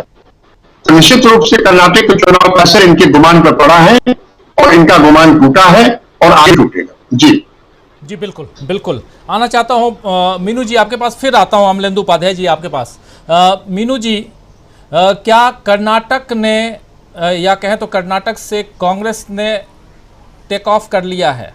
क्या कर्नाटक का रिजल्ट कांग्रेस को इतना उत्साह कांग्रेस के अंदर भर दिया कि अब आगे और जहां सामने आमने सामने की लड़ाई है वहां कांग्रेस बहुत मजबूती से लड़ती हुई दिखाई दे रही है? और इन 4 राज्यों की जो बात हो रही थी, खासकर उत्तर प्रदेश, बिहार, झारखंड और उधर वेस्ट बंगाल की अगर बात करें, तो ये सब जो एरिया है, इस एरिया के हिसाब मतलब इधर क्या कुछ आप देखती हैं? नॉर्थ इंडिया की लड़ाई में कहाँ कांग्रेस को आप देखती हैं? ज़रा आपका नज़रिया समझना चाहूँगा। साउथ इंडिया की लड़ाई में कांग्रेस बहुत आगे निकलती हुई दिखाई दे रही है, लेकिन नॉर्थ इंडिया की लड़ाई कैसी आप देखती हैं? और कर्नाटक का रिजल्ट इस पर क्या कुछ असर डालने जा रहा है? राजीव जी, देखिए कर्नाटक जो है बीच में है, एक तरह से दक्षिण भारत का गेटवे है, और कर्नाटक की सीमाएं महाराष्ट्र से भी मिलती हैं, तेलंगाना से भी मिलती हैं, आंध्र प्रदेश से भी मिलती हैं, और कुछ हिस्से में है ये आपका ये आपका तमिलनाडु से भी मिलती हैं। तो कर्नाटक के जो रिजल्ट्स हैं उनका व्यापक प्रभाव पड़ेगा और पड़ रहा है। देखिए, लोगों की ओपिनियन बदलनी शुरू हो गई। कल मैं एक ऐसी स्निपेट देख रही थी फेसबुक के जो वीडियो वाला सेक्शन होता है, उसमें एक दिल्ली के किसी पार्क में कुछ अपने व्हाट्सएप यूनिवर्सिटी के बुजुर्ग बैठे हुए हैं, और वहां पे डिजिटल चैनल का कोई पत्रकार वहां पहुंच जाता है, वो उनसे पूछ रहा है कर्नाटक चुनाव के बारे में और इस नोटबंदी के बारे में। तो उसमें से जो सारे भक्तगण हैं, वो उन्होंने शुरुआत तो करी भाजपा भक्ति से, मोदी भक्ति से, लेकिन वो धीरे धीरे फिर उनका विचार, उनमें से 50% के विचार में उन्होंने एक आध बार कहा कि हाँ गलती हुई है, या कर्नाटक की हार बहुत शर्मनाक है बीजेपी के लिए। वो मतलब उनको एहसास होने लगा, और जो लोगों से हम लोग पर्सनली बात भी कर रहे हैं, बहुत लोगों से इस दौरान बात हुई जो भाजपा के समर्थक हैं कट्टर, उन्होंने भी कहा कि भाजपा का अब इसके बाद से एक इकबाल जिसको बोलते हैं, मोदी का इकबाल जो है वो उतार की तरफ है, खत्म होने की तरफ है। अब देखिए खत्म होगा या नहीं होगा ये मैं इतनी बहुत जल्दी होगी। देखिए नॉर्थ इंडिया में मोदी के जो जिसको कहते हैं ना, जो जिन्नाती प्रभाव है वो उतरने में बहुत टाइम लगेगा इसमें, क्योंकि बहुत गहरे तक बैठा हुआ है, और उत्तर भारत की जनता उस तरीके से शिक्षित हो सकती है लेकिन सुशिक्षित नहीं है, अपने अधिकारों के प्रति जागरूक नहीं है। अब जैसे अभी मानिए यही राष्ट्रपति, ये सेंट्रल विस्टा के उद्घाटन की बात हो रही है कि भाई राष्ट्रपति को करना चाहिए सेंट्रल विस्टा संसद भवन का उद्घाटन, नए संसद भवन का, क्योंकि राष्ट्रपति संसद, राज्यसभा और लोकसभा को और राष्ट्रपति को मिलाकर संसद बनती है, और राष्ट्रपति सर्वोच्च है, उनको करना चाहिए। लेकिन इस बारे में नॉर्थ इंडिया की पट्टी में कोई चर्चा नहीं है। आप साउथ इंडिया की पट्टी में देखिए, बहुत चर्चा है, बहुत बात कर रहे हैं लोग उसके बारे में, तो वहां अवेयरनेस ज्यादा है। हमारे यहाँ पॉलिटिकल अवेयरनेस जो है वो कम्युनल उसके ऊपर छाया पड़ी हुई है, बहुत जबरदस्त। तो मेरा मानना ऐसा है कि जैसे जो कांग्रेस के जो राजस्थान है, मध्य प्रदेश है, या ये जो छत्तीसगढ़ थे जहां पे कांग्रेस की सरकारें बनी थी, उसमें से 2 अभी भी हैं, तो वहां देखिए कर्नाटक से जो वहां से जो थ्रेड उठाएगी कांग्रेस, वो शायद यहाँ पे आगे बढ़ा पाएंगे, सक्सेसफुली बढ़ा पाएंगे, क्योंकि कर्नाटक, राजस्थान और मध्य प्रदेश के नेताओं के पास दिखाने के लिए जीत है, उनके सामने जीत है कि हमारे पास कर्नाटक की जीत है, और ये हमारे वहां वादे थे जनता से, और उनको कितनी जल्दी पूरा भी किया गया। राजस्थान की गवर्नमेंट भी बहुत अच्छा डिलीवर कर रही है। आप देखेंगे कि शिक्षा के क्षेत्र में, स्वास्थ्य के क्षेत्र में, और बहुत सारे क्षेत्रों में महंगाई जो गहलोत साहब लगा रहे हैं वहां पे, उसका जनता ने बहुत स्वागत किया है, बहुत राहत मिली है वास्तव में लोगों को वहां पे। छत्तीसगढ़ का मॉडल तो आप जानते ही हैं, पाजपुर जी भी बता रहे हैं, जैसे बताते ही रहते हैं अक्सर, कि काफी सफलता के साथ उन्होंने भूपेश बघेल साहब ने वहां सत्ता सुशासन उनका चल रहा है। रही बात मध्य प्रदेश की, तो वहां पे भी देखिए पिछली बार भी कांग्रेस जीती भाजपा नहीं थी, जबरदस्ती आपने हाईजेक कर लिया था वहां से। तो वहां क्या ऐसा क्यों नहीं होगा कि 2018 में अगर वहां की जनता ने कांग्रेस को चुना था, तो आज तो 2023 है, जबकि बहुत कुछ गंगा में पानी बह चुका है 2019 के बाद से, जब मोदी जीते थे। उसके बाद से तो बहुत कुछ कोविड का कुप्रबंधन हुआ है। मध्य प्रदेश की में उसमें कोई भाव सुप्रबंधन नहीं हुआ था। वहां तो सरकार गिराई उस दौरान, जिस टाइम कोविड पीक पे चल रहा था, और सरकार गिराने के बाद उनको सुधाई कि हम कोविड का वो करें, कुछ प्रबंध करें, कुछ हाथ में ले। वहां याद होगा आपको, पूरी सेक्रेटरीट को कोविड हो गया था उस चक्कर में जी। तो वो चीज वहां, उसके बाद आपका CNN है, NRC है, उसके बाद आपका 370 आ चुका है, बस एक काम नहीं हुआ है। उसके बाद से बहुत कुछ हुआ है, और जिससे कि मोदी जी की छवि लगातार उसमें धूमिल होती जा रही है। अब लोग साफ बोलने लगे कि झूठ बोलते हैं। पुलवामा का सच सामने आ गया। सतपाल मलिक नहीं बोले थे तब तक, 2019 तक। अब लोगों को लगता है कि झूठ बोल रहे हैं, डिलीवर नहीं कर रहे हैं। महंगाई देखिए, लाभार्थी का कॉन्सेप्ट जब तक नहीं आया था कि जनता 10 किलो 5 किलो अनाज के ऊपर पल रही है वहां पे, तो वो चीजें अब सबको दिखाई दे रही हैं। उनको लग रहा है कि नहीं, खाली इस चीज से नहीं होगा, खाली भोजन सब कुछ नहीं है, दवा भी है, शिक्षा भी है, कपड़ा भी है, मकान भी है, बहुत कुछ चाहिए दैनिक जीवन जीने के लिए। तो नॉर्थ इंडिया के जो 3 राज्य हैं जहां कांग्रेस का शासन रहा है, वहां मुझे उम्मीद है, हिमाचल में मुझे उम्मीद है, जहां नई सरकार आई है नॉर्थ इंडिया की, मुझे पंजाब में भी उम्मीद है अब की बार कि पंजाब में भी उससे बेहतर पहले की अपेक्षा। प्रोबेबली जम्मू एंड कश्मीर में कहीं कर्नाटक ना दोहरा दिया जाए दोबारा से, क्योंकि जम्मू कश्मीर के नेता की आवाम को भी देख लिया है, आवाम ने भी अपने वहां के लोकल नेताओं को देख लिया है कि वो कुछ कर नहीं पाए। 370 हट गई और नेता नजर बंद रहे, और उसके बाद भी खाली जवानी सवाल खर्च के बगैर कुछ कर नहीं पाए। तो मेरा मानना ऐसा है कि वहां की जनता फिर कांग्रेस में अपना विश्वास जताएगी, और बाकी का जो है उत्तराखंड है, आपका उत्तर प्रदेश है, आपका बिहार में भी आपका ये बीजेपी को बहुत अच्छा कुछ मिलने वाला नहीं है। और ये आपके हरियाणा में देखिए, जो दिल्ली से लगा हुआ NCR रीजन है, उसका तो मोदी ही मालिक है मेरे हिसाब से। उसमें जरूर डेंट लगेगा कुछ, लेकिन इतना नहीं कि आप ये कह दें कि भाई स्वीप राउट हो गई बीजेपी, कुछ नहीं होगा। लेकिन कुल मिला के देखिए, मैं आंकड़े के साथ तो मैं पूरा नहीं विश्लेषण करना चाहूंगी इस टाइम, लेकिन एक बेहतर पिक्चर दिखाई देती है उसमें कांग्रेस का नेतृत्व और विपक्षी दलों का साथ। तो उसके साथ एक बहुत बेहतरीन पिक्चर दिखाई देती है। साउथ इंडिया से तो आप समझ ही लीजिए, कोई बीजेपी की एक सीट भी नहीं आने वाली है। कर्नाटक में 1 या 2 या 4 आ जाए। लोग तो कह रहे हैं कि भाई वो दोहराया जाएगा कि सेंटर में मोदी रहेंगे और विधानसभा में क्षेत्रीय दल रहेंगे, लेकिन वो जमाना गया। वो जब था जमाना जबकि लोगों को विश्वास था मोदी के ऊपर। आज मोदी की ये डबल इंजन सरकार का मजाक बनता है, जो वर्ड वो इस्तेमाल करते हैं, ये टर्म डबल इंजन सरकार की खिल्ली उड़ाते हैं लोग। तो अब लोगों को ये डबल इंजन और ट्रिपल इंजन इन चीजों में विश्वास नहीं है, और मोदी जी डिलीवर नहीं कर पा रहे हैं।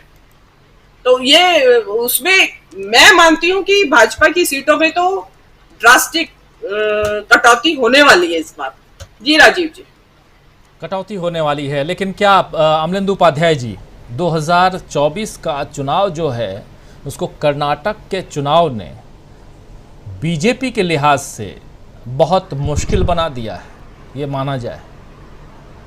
2024 का चुनाव बीजेपी के लिहाज से, बीजेपी के लिए एक बहुत मुश्किल वाला चुनाव है 2024 का चुनाव, और रिजल्ट कर्नाटक का सामने है। निश्चित तौर पर राजीव जी, एक तो कर्नाटक का चुनाव जो है इस मतलब 2 लिहाज से मुझे लगता है काफी ज्यादा महत्वपूर्ण है इसके परिणाम। एक तो जो विपक्षी एकता की बात हो रही है और उसमें कांग्रेस की बड़ी जीत हुई है, भारतीय जनता पार्टी से 2.5 गुना ज्यादा सीटें उसको प्राप्त हुई है, तो ये संदेश कुल मिला के है ही। दूसरा जो मुख्य संदेश है वो ये है कि भारतीय जनता पार्टी का जो नफरत का एजेंडा था वो कर्नाटक में फेल हुआ है। तो 2 मुख्य बातें जो है वो मुझे लगता है भारतीय जनता पार्टी के लिए काफी चिंता पैदा करने वाली हैं 2024 के लिए। एक तो कांग्रेस जो है वो 2.5 गुना ताकत के साथ जो है वो आगे बढ़ करके आई है। दूसरा, भारतीय जनता पार्टी का नफरत का एजेंडा और प्रधानमंत्री का जो विक्टिम कार्ड था, दोनों ही चीजें जो है वो कर्नाटक में नहीं चली। वहां से साफ संदेश जो है वो पढ़ा जा सकता है। तो अब जो प्रधानमंत्री अब अगर विक्टिम कार्ड भी खेलेंगे कि मुझको 91 गाली दी, कि मुझको 425 गाली दी, कि मुझको 56 गालियां दी, तो अब ये सब कुछ चलेगा नहीं, क्योंकि वो काम ऐसे हो रहे हैं कि वो गालियां तो जनता दे रही है। अब वो गिनती जो है उसकी वो करने के लिए कोई बैठे या ना बैठे, वो गालियां जनता जो दे रही है तो वो तो गालियां पड़ रही हैं, तो अब उस पर कोई असर पड़ने वाला नहीं है। दूसरा, कांग्रेस का जो कर्नाटक में जो एक कहा जाए कि बूस्ट मिला कांग्रेस को, उसने कांग्रेस के जो जिन राज्यों में कांग्रेस मजबूत थी या जिन राज्यों में कांग्रेस जो वो आमने सामने की टक्कर में है, वहां कांग्रेस के कार्यकर्ताओं में एक जबरदस्त उत्साह की जो है उसका संचार किया है। और भारतीय जनता पार्टी जो है उसमें जो है एक निराशा का भाव उसके कार्यकर्ताओं में आया है। और भारतीय जनता पार्टी के कार्यकर्ताओं में डबल निराशा का भाव है राजीव जी। एक तो निराशा का भाव ये है कि कांग्रेस बढ़ रही है, दूसरा निराशा का भाव ये है कि उनको लग रहा है कि प्रधानमंत्री नरेंद्र मोदी जो है उनके बारे में जो सोचा जाता था कि वो जो है अंतिम समय में आएंगे और दुनिया पलट के रख देंगे और सारी दुनिया मेरी मुट्ठी में कर लेंगे, वो प्रधानमंत्री के अंदर वो शक्तियां अब नहीं रह गई हैं। तो भारतीय जनता पार्टी के कार्यकर्ताओं में ये डबल निराशा का भाव है। और तीसरी चीज जो है वो भारतीय जनता पार्टी के अंदर जो गुटबाजियां थी, जिनको कि अभी तक वो कुशल नेतृत्व, मजबूत नेतृत्व और केंद्रीय नेतृत्व के नारे के साथ जो दबा के रखा जाता था, वो अब फूट फूट के सारी जगहों पर वो सतह पर आ रहा है। मध्य प्रदेश में भी तो अच्छी तरीके से सामने है और राजस्थान में भी अच्छी तरीके से सामने है। प्रधानमंत्री नरेंद्र मोदी राजस्थान जाते हैं, वो सचिन पायलट और गहलोत की अनबन को लेकर के मजाक भले ही उड़ाते हो, लेकिन अंदर अंदर जो है उनको चिंता ज्यादा सता रही है कि किस तरीके से जो है मतलब प्रधानमंत्री का ही वहां जो सबसे बड़ा इसके यही किस तरीके से वसुंधरा राजे सिंधिया को किनारे किया जाए, बिना वसुंधरा राजे सिंधिया के चुनाव में जाया जाए। दूसरी जब ये सताता है कि वसुंधरा राजे सिंधिया को किनारे किया गया तो वहां भारतीय जनता पार्टी कुछ भी नहीं रहेगी, क्योंकि वसुंधरा राजे सिंधिया ने अगर अपनी पार्टी बना दी, वो अलग मैदान में आ गई, तो फिर भारतीय जनता पार्टी वहां किसके साथ लड़ेगी। मतलब भारतीय जनता पार्टी वहां जो है अब तक, अगर पिछले चुनाव में भी ये था कि भारतीय जनता पार्टी का केंद्रीय नेतृत्व जो था वो वसुंधरा राजे सिंधिया को किनारे करना चाहता था।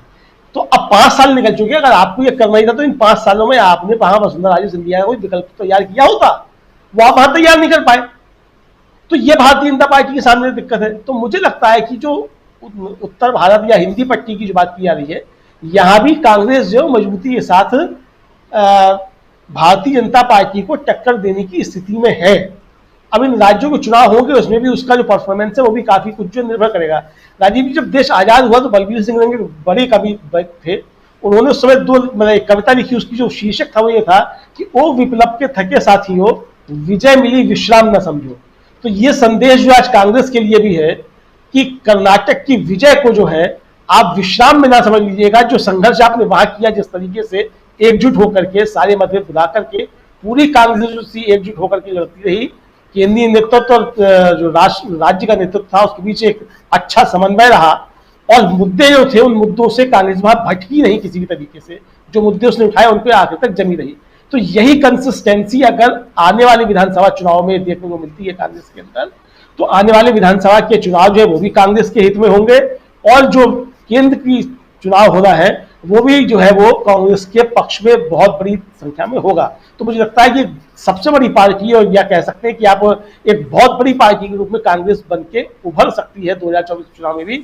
और निश्चित तौर पर भारतीय जनता पार्टी का जो पराभव शुरू हुआ है, अब उसको जो है वो आप पपुआ गिनिया चले जाइए और वहां जाके आप कोई जो है वो 250 रुपए की शील खरीद लीजिए, तो उससे काम चलने वाला नहीं है।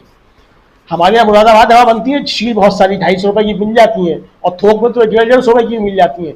आप जाइए और 100-150 ले आइए। हम लोग जब छात्र राजनीति करते थे राजीव जी, तो मुरादाबाद से जाकर के 150-250 शील ले आते थे, हमें बांटा करते थे सबको।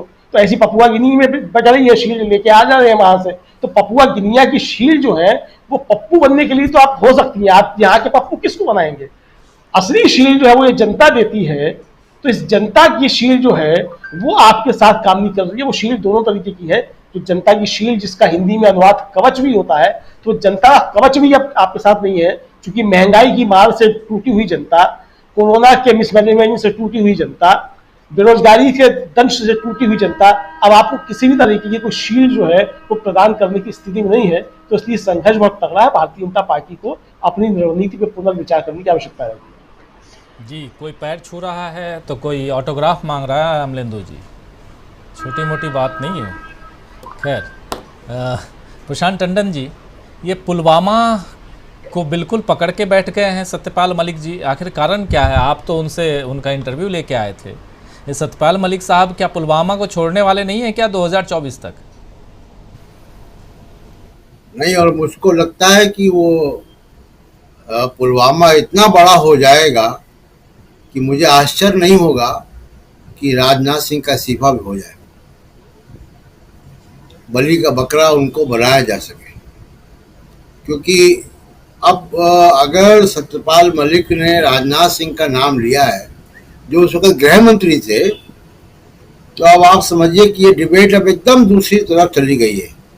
हालांकि ये सरकार ऐसी है कि यहाँ इस्तीफे नहीं होते, और खुद राजनाथ सिंह कह चुके हैं कि हमारे यहाँ इस्तीफे नहीं होते, लेकिन मुझे लगता है कि अगले 5-6 महीने में ये स्थितियाँ बहुत मुश्किल हो जाएंगी। क्योंकि जिस तरीके सत्यपाल मलिक का इंटरव्यू के बाद वो विस्फोट हो गया पुलवामा 2 का, और अब वो जनता के बीच में राजीव जी जा रहा है, अब लोग बात कर रहे हैं, अब लोग उसको डॉट्स मिला के तस्वीर देख रहे हैं, और वो बार बार जनता के बीच में, लोगों के बीच में सवाल खड़े हो रहे हैं कि पुलवामा के सैनिकों को हवाई जहाज क्यों नहीं दिया गया, और प्रधानमंत्री नरेंद्र मोदी पुलवामा के शहीदों पर वोट क्यों मांग रहे थे। ये 2 बातें जनता में चली गई हैं, और बिल्कुल उसी तरह चली गई है जैसे कि राफेल चला गया, जैसे बोफोर्स गया। तो लोग अब ये 2 सवाल पूछते हैं कि पुलवामा के लोगों को हवाई जहाज क्यों नहीं दिया गया, और नरेंद्र मोदी ने पुलवामा के नाम पर वोट क्यों मांगे। और ये सवाल बड़ा होता जाएगा, धीमे धीमे आप देखिएगा ये सवाल बड़ा होता जाएगा। जहां तो विपक्षी एकता की बात है राजीव जी, मेरा ये मानना है, और कर्नाटक के रिजल्ट को अगर हम देखें, और मैं 89 के इलेक्शन से लेकर अब तक के इलेक्शन, जो बहुत सारे इलेक्शन एनालिस्ट बैठते हैं टीवी चैनलों पे, और हम लोग भी उसमें बैठते हैं, मेरा ये बहुत फर्म मानना है राजीव जी कि जो माइक्रो मैनेजमेंट पे बहुत ज्यादा फोकस होता है, चुनाव माइक्रो मैनेजमेंट नहीं जिताता हराता है। चुनाव जिताता है आपका नैरेटिव, आपकी बातें। और माइक्रो मैनेजमेंट तो आज की तारीख में राजीव जी निर्दलीय उम्मीदवार के पास भी होता है। मैं तमाम चुनावों में जाता हूं, अभी हम लोग कर्नाटक के चुनाव में थे, उसके पहले मैं उत्तर प्रदेश के चुनाव में गया बहुत सारी जगह। छोटी पार्टियों का भी जो कैंडिडेट है, और वो अपनी कार में अगर वो जा रहा है कन्विंसिंग करने, तो उसके पास 2 लोग होते हैं दाएं बाएं बैठे हुए कार में। एक होता है यंग लड़का जो उसका सोशल मीडिया मैनेजमेंट करता है, यूट्यूब, फेसबुक, ट्विटर मैनेज करता है, इंस्टाग्राम मैनेज करता है, और दूसरा होता है डेटा वाला आदमी, जिसके पास पोलिंग बूथ वाइज डेटा होता है, कितना वोट पड़ा था, कितना कौन समाज है, कौन लाभार्थी है, कौन नहीं है, पूरा डेटा लेके वो चलता है लैपटॉप लेके। तो ये माइक्रो मैनेजमेंट कोई अब बहुत बड़ी चीज नहीं रहेगी, ये सबको मालूम है कैसे होता है।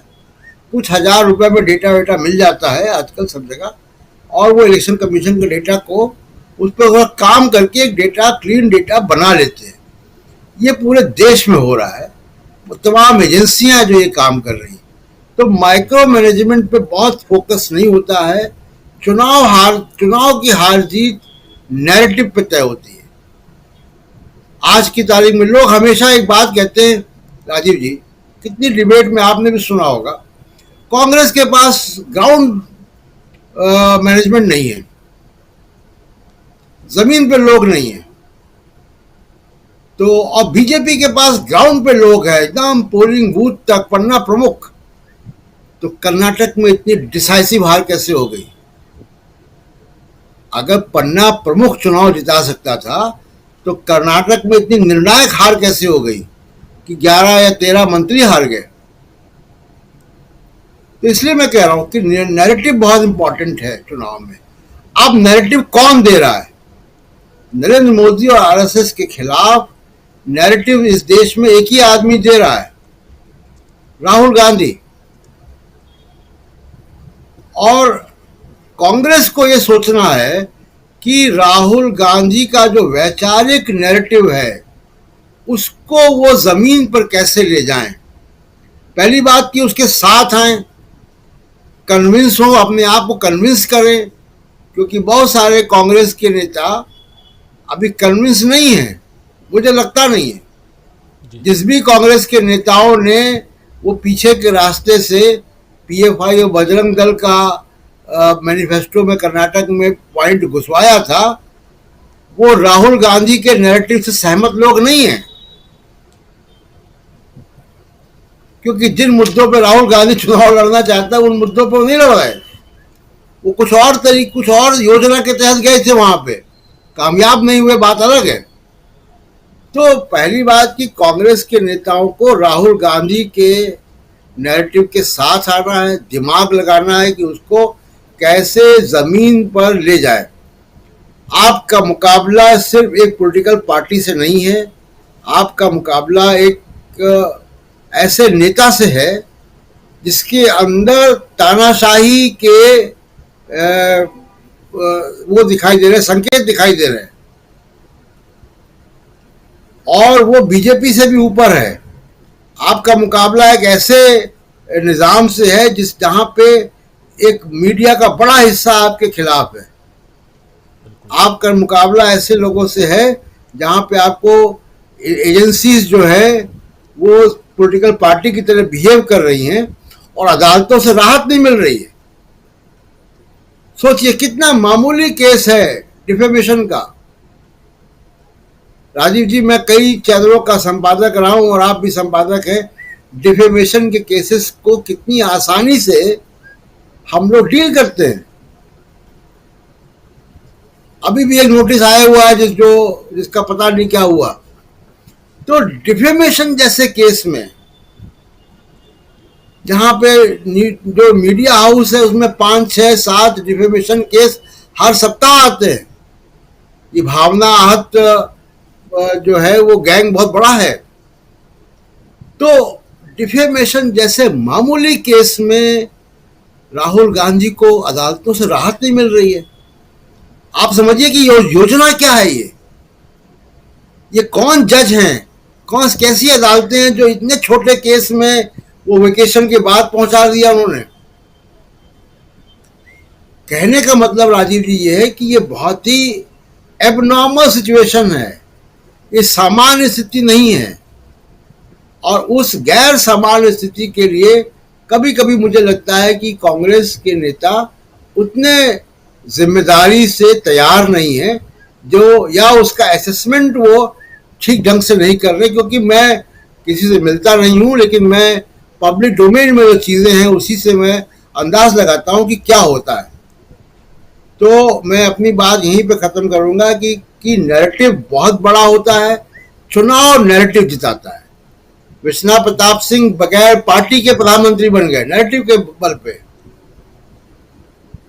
तो कांग्रेस को ये ध्यान देना चाहिए। बाकी मैं कांग्रेस का या विपक्षी एकता का एक नक्शा पहले राउंड में दे चुका हूं। जी बिल्कुल, और उस नक्शे के अंदर जरा हम जल्दी आप लोगों के बीच पहुंचाएंगे। ये समझने की कोशिश करेंगे उस नक्शे के ज़रिए कि कहां कहां कांग्रेस और बीजेपी आमने सामने है और कौन सी वो सीटें हैं जहां कांग्रेस या विपक्षी दल चाहते हैं कि सब एकजुट हो जाएं और एक 1:1 आमने सामने की फाइट हो। उसको भी देखेंगे आने वाले समय में। तो बहुत कुछ विपक्षी एकता की बात होगी। और डिफॉर्मेशन का केस, राहुल गांधी एक केस, 2-3 जगह और हम लोग तो 25 केस आज की तारीख में मैं अगर गिनूं तो कम से कम 25 केस तो होंगे डिफॉर्मेशन के मेरे ऊपर। लेकिन ये डिफॉर्मेशन है, चलते रहते हैं केसेस ऐसे। और एक केस तो हम और प्रशांत टंडन जी साथ साथ झेल रहे हैं अभी। तो ऐसी चीज़ें आती रहती हैं। लेकिन सबसे बड़ी बात यह है कि राहुल गांधी के इस केस को क्या कांग्रेस हल्के में ले रही है या बीजेपी राहुल गांधी के केस को बहुत सीरियसली ले बैठी है। और इसलिए राहुल गांधी, जज साहब जो हैं अभी महीने भर की छुट्टी पे हैं, जून महीने में सुना है आएंगे, उसके बाद क्या कुछ होगा देखा जाएगा। क्या राहुल गांधी 2024 का चुनाव लड़ पाएंगे, अभी तक एक बड़ा सवाल है और ये समय के गर्त में है। ये एक बहुत इम्पॉर्टेंट सवाल है। आना चाहता हूँ डॉक्टर प्रकाश हिंदुस्तानी जी, समय खत्म हो रहा है लेकिन जल्दी जल्दी आपके पास भी और सिंह साहब के पास भी आना है और समझना आपसे भी चाहता हूँ, क्या अब यहाँ से एक बहुत बड़ी चुनौती बीजेपी के सामने ऑलरेडी खड़ी हो गई है? क्या यहाँ से एक आसान रास्ता दिखाई दे रहा है कांग्रेस या विपक्षी दलों के लिए? क्या माना जाए? राजीव जी, बीजेपी की मुसीबतें लगातार बढ़ रही हैं और बढ़ती ही जा रही हैं, लेकिन कांग्रेस का रास्ता आसान है ये कहना शायद अभी ठीक नहीं होगा, क्योंकि कांग्रेस को बहुत सारी बाधाएं पार करनी है। अगले एक हफ्ते में इतनी बड़ी बड़ी घटनाएं होने वाली है देश की राजनीति में। जैसे नीतीश कुमार विपक्षी एकता के लिए कई लोगों से मिलेंगे, हो सकता है सुप्रीम कोर्ट कोई केजरीवाल के मुद्दे पर कोई बड़ा फैसला दे दे, जो अध्यादेश केंद्र ने जारी किया उस पर कुछ बात बोल दे। अगले हफ्ते संसद भवन का उद्घाटन होगा, जो मुख्य मुद्दा होगा। कांग्रेस ने उससे बुलाया कि आखिर राष्ट्रपति उद्घाटन न करे नए संसद, ये क्यों? सतपाल मलिक लगातार कह रहे हैं क्या बाबा लोग चुनाव जीता सकते हैं? 10-10 लाख लोग इकट्ठे किए जा रहे हैं, बड़े बड़े डोम बनाए जा रहे हैं, करोड़ों रुपए बाबाओं के आयोजन पर खर्च हो रहे हैं, तो क्या बीजेपी को उसका फायदा मिलेगा? ये सब बातें हैं। लेकिन एक नैरेटिव जो है कि उत्तर प्रदेश के लोग बीजेपी के साथ है, ये मानना शायद ठीक नहीं है। उत्तर भारत के उदाहरण यूपी से देना चाहूंगा। देखिए, 2014 में यूपी में भारतीय जनता पार्टी को 80 में से 71 सीटें मिली थी और 2 सीटें उसकी सहयोगी पार्टी को मिली थी, कांग्रेस को 2 सीटें मिली थी। लेकिन 2019 आते आते बीजेपी की सीटें 62 रह गई, यानी बीजेपी की सीटों में बड़ी कमी आई, कहां 71 और कहां 62, 80 में से। और हो सकता है कि 2024 में लोगों की धारणा बदले और बीजेपी के साथ जो लोग हैं अभी जो नजर आ रहे हैं उनमें एक बड़ा वर्ग ऐसा है जो बीजेपी के साथ वास्तव में दिल से नहीं है, तो वो भी फैसला होगा। अगर राजनाथ सिंह को बलि का बकरा बनाते हैं तो उसके ही परिणाम आ सकते हैं, नहीं बनाते हैं तो मोदी उसका खामियाजा भुगतेंगे, जो आरोप सतपाल मलिक लगा रहे हैं। ये सारी चीजें हैं। तो ये कहना कि उत्तर प्रदेश जो 80 में से 80 की बातें कर रहे हो, अरे भाई आप 543 में से 500 प्लस की बात करो, बात ही तो करना है। तो ये बात करने से कुछ होगा नहीं। लोग उत्तर प्रदेश के मतदाताओं चाहे कर्नाटक के मतदाताओं की बुद्धि पर शक नहीं किया जा सकता। और राहुल गांधी ने जो धारणाएं रखी कर्नाटक के चुनाव में, राहुल गांधी के कई कारणों से राहुल गांधी बड़े निर्णायक रहे। एक तो उनकी पदयात्रा बहुत महत्वपूर्ण थी, दूसरी बात कि जिस तरह राहुल गांधी की संसद सदस्यता छीनी गई उसका भी बहुत असर कर्नाटक के चुनाव में पड़ा, ऐसा मुझे लगता है। दूसरी बात, राहुल गांधी ने जिस गरिमा के साथ अपना मकान खाली किया, सांसद रहते जिस मकान में वे रहे, लगभग 2 मकान बड़े गरिमा, उसका भी मतदाताओं पर असर पड़ा कि क्या वे एक सोबर, शांत, शालीन व्यक्ति को नेता चाहते हैं, ऐसा व्यक्ति देश के आगे उसका नेतृत्व चाहते हैं, या एक बड़ बोले व्यक्ति का नेतृत्व चाहते हैं। तो बहुत सारी चीजें हैं। मुझे लगता है कि पद यात्रा से बढ़कर राहुल गांधी के बयान जो पूरे देश में थे, कर्नाटक के बाद भी राहुल गांधी की यात्राएं चर्चित रही, उन्होंने जो मोहब्बत की दुकान खोलने की बातें कही उसका असर पड़ा। और मोहब्बत की दुकान अब आगे जाकर धीरे धीरे बड़े मॉल में तब्दील होगी और फिर बड़े बड़े मॉल के समूह में तब्दील होगी, ऐसा मुझे लगता है। राजीव जी, मोहब्बत की दुकान ही नहीं बल्कि बड़े बड़े मॉल में ये दुकानें जो हैं वो तब्दील होंगी। क्लोजिंग कमेंट चाहूँगा विजय शंकर सिंह जी आपसे। प्रधानमंत्री नरेंद्र मोदी विदेश यात्रा पे 3 देशों की यात्रा पर, पहले पहुँचे जापान, उसके बाद पापुआ न्यू गिनी, और अभी बता भी रहे थे कुछ और नाम कुछ अलग अंदाज में बता रहे थे अमलिंदु उपाध्याय जी, जहां पैर छूते हुए नज़र आए वहां के प्रधानमंत्री। और एक खबर ये भी चलाई गई कि जापान में अमेरिका के राष्ट्रपति जो हैं वो ऑटोग्राफ मांग रहे थे प्रधानमंत्री नरेंद्र मोदी से। अब कौन किसने सुना, कितनी सच्चाई, हाँ पैर छूते हुए जो तस्वीर है वो हम लोगों ने ज़रूर देखा है, लेकिन अब कौन किसका ऑटोग्राफ मांग रहा है, यहाँ मामला ये नहीं है कि कोई पैर छू रहा है कि कोई ऑटोग्राफ मांग रहा है। मामला ये है कि अभी 2-3 दिनों से देखिए एक बार फिर से प्रधानमंत्री नरेंद्र मोदी की ब्रांडिंग की जा रही है क्या ये माना जाए फिर से प्रधानमंत्री नरेंद्र मोदी के ब्रांड इमेज को क्रिएट करने की कोशिश हो रही है? क्या ये माना जाए विदेश यात्रा पर जाना प्रधानमंत्री नरेंद्र मोदी के लिए? अब ऑस्ट्रेलिया पहुंच चुके हैं प्रधानमंत्री नरेंद्र मोदी, अभी 2 दिन रहने वाले हैं और इसी बीच ऑस्ट्रेलिया में एक बीबीसी की डॉक्यूमेंट्री का शो भी होने वाला है। ये भी एक महत्वपूर्ण खबर आने वाली है, आने वाले समय में 24 तारीख को शो है। लेकिन उससे पहले ये प्रधानमंत्री नरेंद्र मोदी के किसी कार्यक्रम में नहीं होना है, ये अलग से होना है। उस पर भी नजरें टिकी हुई हैं कि जब पीएम ऑस्ट्रेलिया में हैं और दूसरी तरफ वहीं किसी यूनिवर्सिटी में बीबीसी की डॉक्यूमेंट्री दिखाई जा रही है, तो एक ब्रांड इमेज क्रिएट करने की कोशिश दोबारा उस आदमी की जो ऑलरेडी 2014 में ब्रांड बना हुआ था, जिसके नाव पर सवार होकर कितने लोग जो कभी एमएलए एमपी नहीं बन सकते थे वो बन के निकल लिए। अब प्रधानमंत्री नरेंद्र मोदी को दोबारा ब्रांड बनाने की कोशिश क्यों हो रही है सिंह साहब?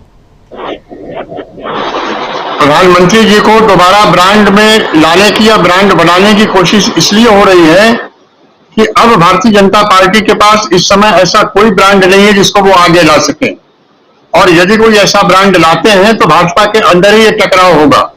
दूसरी चीज, 9 साल से लगातार प्रधानमंत्री अपनी ब्रांड इमेज पर ही जीते रहे हैं, ब्रांड इमेज पर ही जीतते रहे हैं, लेकिन ये सारी ब्रांड इमेज कर्नाटक ने ध्वस्त कर दी।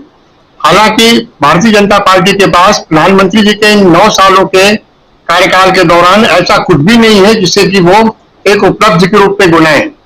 नोटबंदी पर बहुत से लोग कहते हैं सर्जिकल स्ट्राइक हुई और काला धन खत्म हो गया, लेकिन सरकार इसके आंकड़े नहीं बताती है। सरकार खुद जो है इससे जो है चुप रहती है और इससे शर्माती है। दूसरी चीज, पुलवामा की बात कही जा चुकी है और प्रशांत टंडन जी ने बहुत सही कहा है कि जिस तरीके से ये लंबा मामला बनेगा, बड़ा मामला बनेगा। यहीं पर मैं एक चीज और कहना चाहता हूं कि भारतीय जनता पार्टी के अंदर भी टकराहट होगी, लेकिन चूंकि भारतीय जनता पार्टी के लोग जिस परंपरा से आते हैं, जिस सोच और जिस मानसिकता से आते हैं, वो आरएसएस का कैडर है, तो कैडर बेस्ड पार्टी में इस तरह की टकराहट नहीं होती जो अन्य पार्टियों में दिखती है। लेकिन फिर भी यदि ये पुलवामा का मामला आगे बढ़ेगा तो बिल्कुल सही बात है, राजनाथ सिंह को बलि का बकरा बनाने के लिए, इस्तीफा देने के लिए कहा जा सकता है। और ये मामला रुकेगा नहीं, क्योंकि सत्यपाल मलिक रुकने वाले नहीं हैं और ये हर जगह ये बात उठेगी। और यहाँ पर एक चीज और मैं कहना चाहूंगा कि ब्रांडिंग इमेज इसलिए भी करने की जरूरत उनको है कि उनके लोग ने छिटक नहीं पाए। अब उनको ये चिंता नहीं है कि बाहर का वोट कितना मिलेगा, जो उनके पास है वो छिटकने न पाए, तो वो 2 ही तरीके से उनके पास चिपका रह सकता है, एक ब्रांडिंग से और दूसरे सांप्रदायिकता के एजेंडे से, जिसमें कि ये बाबा बागेश्वर वाला ये खड़े हो गए हैं इस समय हिंदू राष्ट्र के मुद्दे को लेकर। तो उनके सामने ये समस्या है कि उनका अपना घर अपना है, वो पहले महफूज रहे, वो सुरक्षित रहे, वो उनके साथ रहे, बाकी चीजें तो बाद में है। तो बिल्कुल आपका कहना सही है और मेरा भी यही मानना है कि इस ब्रांड को दोबारा जो है धो पोंछ के लाने की कोशिश की जा रही है। पापुआ गिनी का चाहे चरण स्पर्श का मुद्दा हो, चाहे बाइडेन साहब द्वारा इनका वो मांगने का मुद्दा हो, ऑटोग्राफ का, हर चीज में ये ऐसा शो करते हैं कि प्रधानमंत्री का बड़ा गर्मजोशी से स्वागत हुआ है। इनको ये नहीं पता है कि 1948-49 में जवाहरलाल नेहरू अमेरिका गए थे तो प्रेसिडेंट ट्रूमैन हवाई जहाज के अंदर जाकर उनको रिसीव करके ले आए थे। रोनाल्ड रीगन की एक फोटो अक्सर हम देखते हैं जो राजीव गांधी को छाता लगाए देखते हैं। ये सब चीजें शिष्टाचार हैं, ये शिष्टाचार को भी अपने गुमान में ले लेते हैं, तो उसको आप क्या कहिएगा। तो निश्चित रूप से ये ब्रांडिंग इनकी टूट चुकी है, अब टूटी हुई ब्रांडिंग को प्लास्टर किया जा रहा है, लेकिन मुझे नहीं लगता कि ये बहुत ज्यादा सफल होगा। जी एक जानकारी यहाँ जोड़ दूं, जो लोग ये सोच रहे हों कि पहली बार प्रधानमंत्री या हमारे देश के सर्वोच्च पद पे बैठे हुए कोई नेता अगर विदेश गए हैं तो उनका पैर छुआ गया हो। हालांकि पापुआ न्यू गिनी है या और भी दूसरे ऐसे देश हैं जो गिरमिटिया के कारण बने। अंग्रेज़ों के ज़माने में जो गिरमिटिया मजदूर जो होते थे, जो यहाँ से लेके जाते थे और वहाँ फिर वो वहीं के रह गए, बस गए, वहीं राजनीति में आ गए, वहाँ से प्रधानमंत्री राष्ट्रपति बन गए, तो कई बार पैर छुए गए हैं। कुछ तस्वीरें अभी सोशल मीडिया पर तैर भी रही हैं। एक तस्वीर अभी तैर रही है जब प्रतिभा पाटिल जी हमारे देश की राष्ट्रपति थीं और वो गई थी त्रिनिदाद एंड टोबैगो, तो वहाँ उस समय वहाँ की प्राइम मिनिस्टर थी कमला प्रसाद विशेषर ने पैर छुआ था। महिला थी और महिला राष्ट्रपति हमारी, तो ऐसा नहीं है कि ये पहली बार कोई प्रधानमंत्री का पैर छू रहा है, लेकिन दूसरी बात, यहाँ पैर छूने का प्रचलन अपने देश में है, और यहाँ से गया हुआ आदमी अगर वहाँ जाता है और छोटा देश है और वो अगर पैर छू रहा है तो इसमें बहुत बड़ी बात नहीं है। लेकिन अगर छतरी रोनाल्ड रीगन जो हैं वो लेकर के चलते हैं हमारे देश के प्रधानमंत्री के लिए, कोई जाके अंदर तक रिसीव करता है नेहरू जी को, तो ये छोटी मोटी बात नहीं है। और वो उस देश के लिए जिस देश के साथ हमारा हमेशा 36 का, जी हाँ 63 वाला नहीं 36 वाला हिसाब किताब रहा। मैं अमेरिका की बात कर रहा हूँ। रूस के साथ तो रिलेशन हमेशा अच्छा रहा, लेकिन अमेरिका के साथ अगर रिलेशन अच्छा नहीं रहा, हमेशा हम अमेरिका को आंखें तरेरते रहे और अमेरिका भी तरेरता रहा, तो आपको बांग्लादेश वार याद होगा। खैर, तो अगर वो रहा और उसके बाद आज जो कुछ हो रहा है, तो क्या ये ब्रांड इमेज क्रिएट करने की कोशिश हो रही है? ये समझने की हम कोशिश कर रहे थे सिंह साहब के जरिए कि क्या प्राइम मिनिस्टर नरेंद्र मोदी की ब्रांड इमेज इतनी गिर गई है, और खासकर कर्नाटक चुनाव के बाद जहां अकेले 60 की स्पीड में चलते हुए दिखाई दिए थे हम और प्रशांत टंडन जी थे, और उसके बाद भी अपनी पार्टी को नहीं जिता के ले आए, और अब 5-5 राज्यों के चुनाव हैं, उन राज्यों के चुनावों में अगर हार गए तो 2024 कैसे जीतेंगे, ये एक बड़ा सवाल है। मध्य प्रदेश अगर लेकर नहीं आए तो एक बड़ा सवाल है कि मध्य प्रदेश तो आप छीन के ले आए थे जैसे कर्नाटक छीन के ले आए, लेकिन मध्य प्रदेश भी आपकी झोली से निकल गया, तो फिर कैसे आप आगे बढ़ोगे? कैसे आप राजस्थान में दोबारा नहीं आते हो, और वसुंधरा राजे सिंधिया जो हैं वो नहीं आती हैं मीटिंग में, और अगर चुनाव में आप जीत के नहीं आते हैं, लाख कोशिश कर लीजिए आप सचिन पायलट और गहलोत साहब के बीच लड़ाई करवाने की, लेकिन अभी भी एज जो है वो गहलोत साहब के पास ही है, मतलब कांग्रेस की तरफ है। तो बहुत कुछ है, आने वाले समय में बहुत तस्वीरें साफ होंगी, और इसके बीच विपक्षी एकता की तस्वीर जो नजर आ रही है, उससे कहीं ना कहीं बीजेपी का टूट गया गुमान जो हम कह रहे हैं वो नजर आ रहा है। बहुत शुक्रिया अदा करना चाहता हूं, और सबसे पहले बहुत धन्यवाद देना चाहता हूं आप हमारे तमाम पैनलिस्ट साथियों का, और तमाम हमारे दर्शक साथी जो देखते हैं, और वो भी एक रूप से पैनलिस्ट ही हैं, इसलिए क्योंकि कमेंट बॉक्स में अपने कमेंट के जरिए अपनी बात, अपने विचार पहुंचाते हैं। लगातार दूसरे महीने भी नंबर 1 का खिताब हमारे सिर पर रखने के लिए 6.5 करोड़ से ज़्यादा व्यूअरशिप के साथ डीबी लाइव नंबर 1 के पोजीशन पर अप्रैल का ये, और उसमें भी पॉलिटिकल जो खबरें हैं, जो बातें हैं, जो विचार हैं, उस आधार पर खबरें, बात, विचार और न्यूज़ कुछ और भी हैं जिसमें और भी आंकड़े जो ऊपर हैं, लेकिन इस आधार पर नंबर 1 ये बहुत बड़ा अचीवमेंट है जो आप लोग जिस कुर्सी पर बैठाए हुए हैं। उम्मीद है आप लोगों का सहारा ऐसे ही मिलता रहेगा। बहुत शुक्रिया अदा करना चाहता हूँ विजय शंकर सिंह जी, आपका बहुत बहुत शुक्रिया अदा करना चाहता हूँ। डॉक्टर प्रकाश हिंदुस्तानी जी, प्रशांत टंडन जी, डॉक्टर दीपक पाचपोर जी, अमलेंदु उपाध्याय जी, मीनू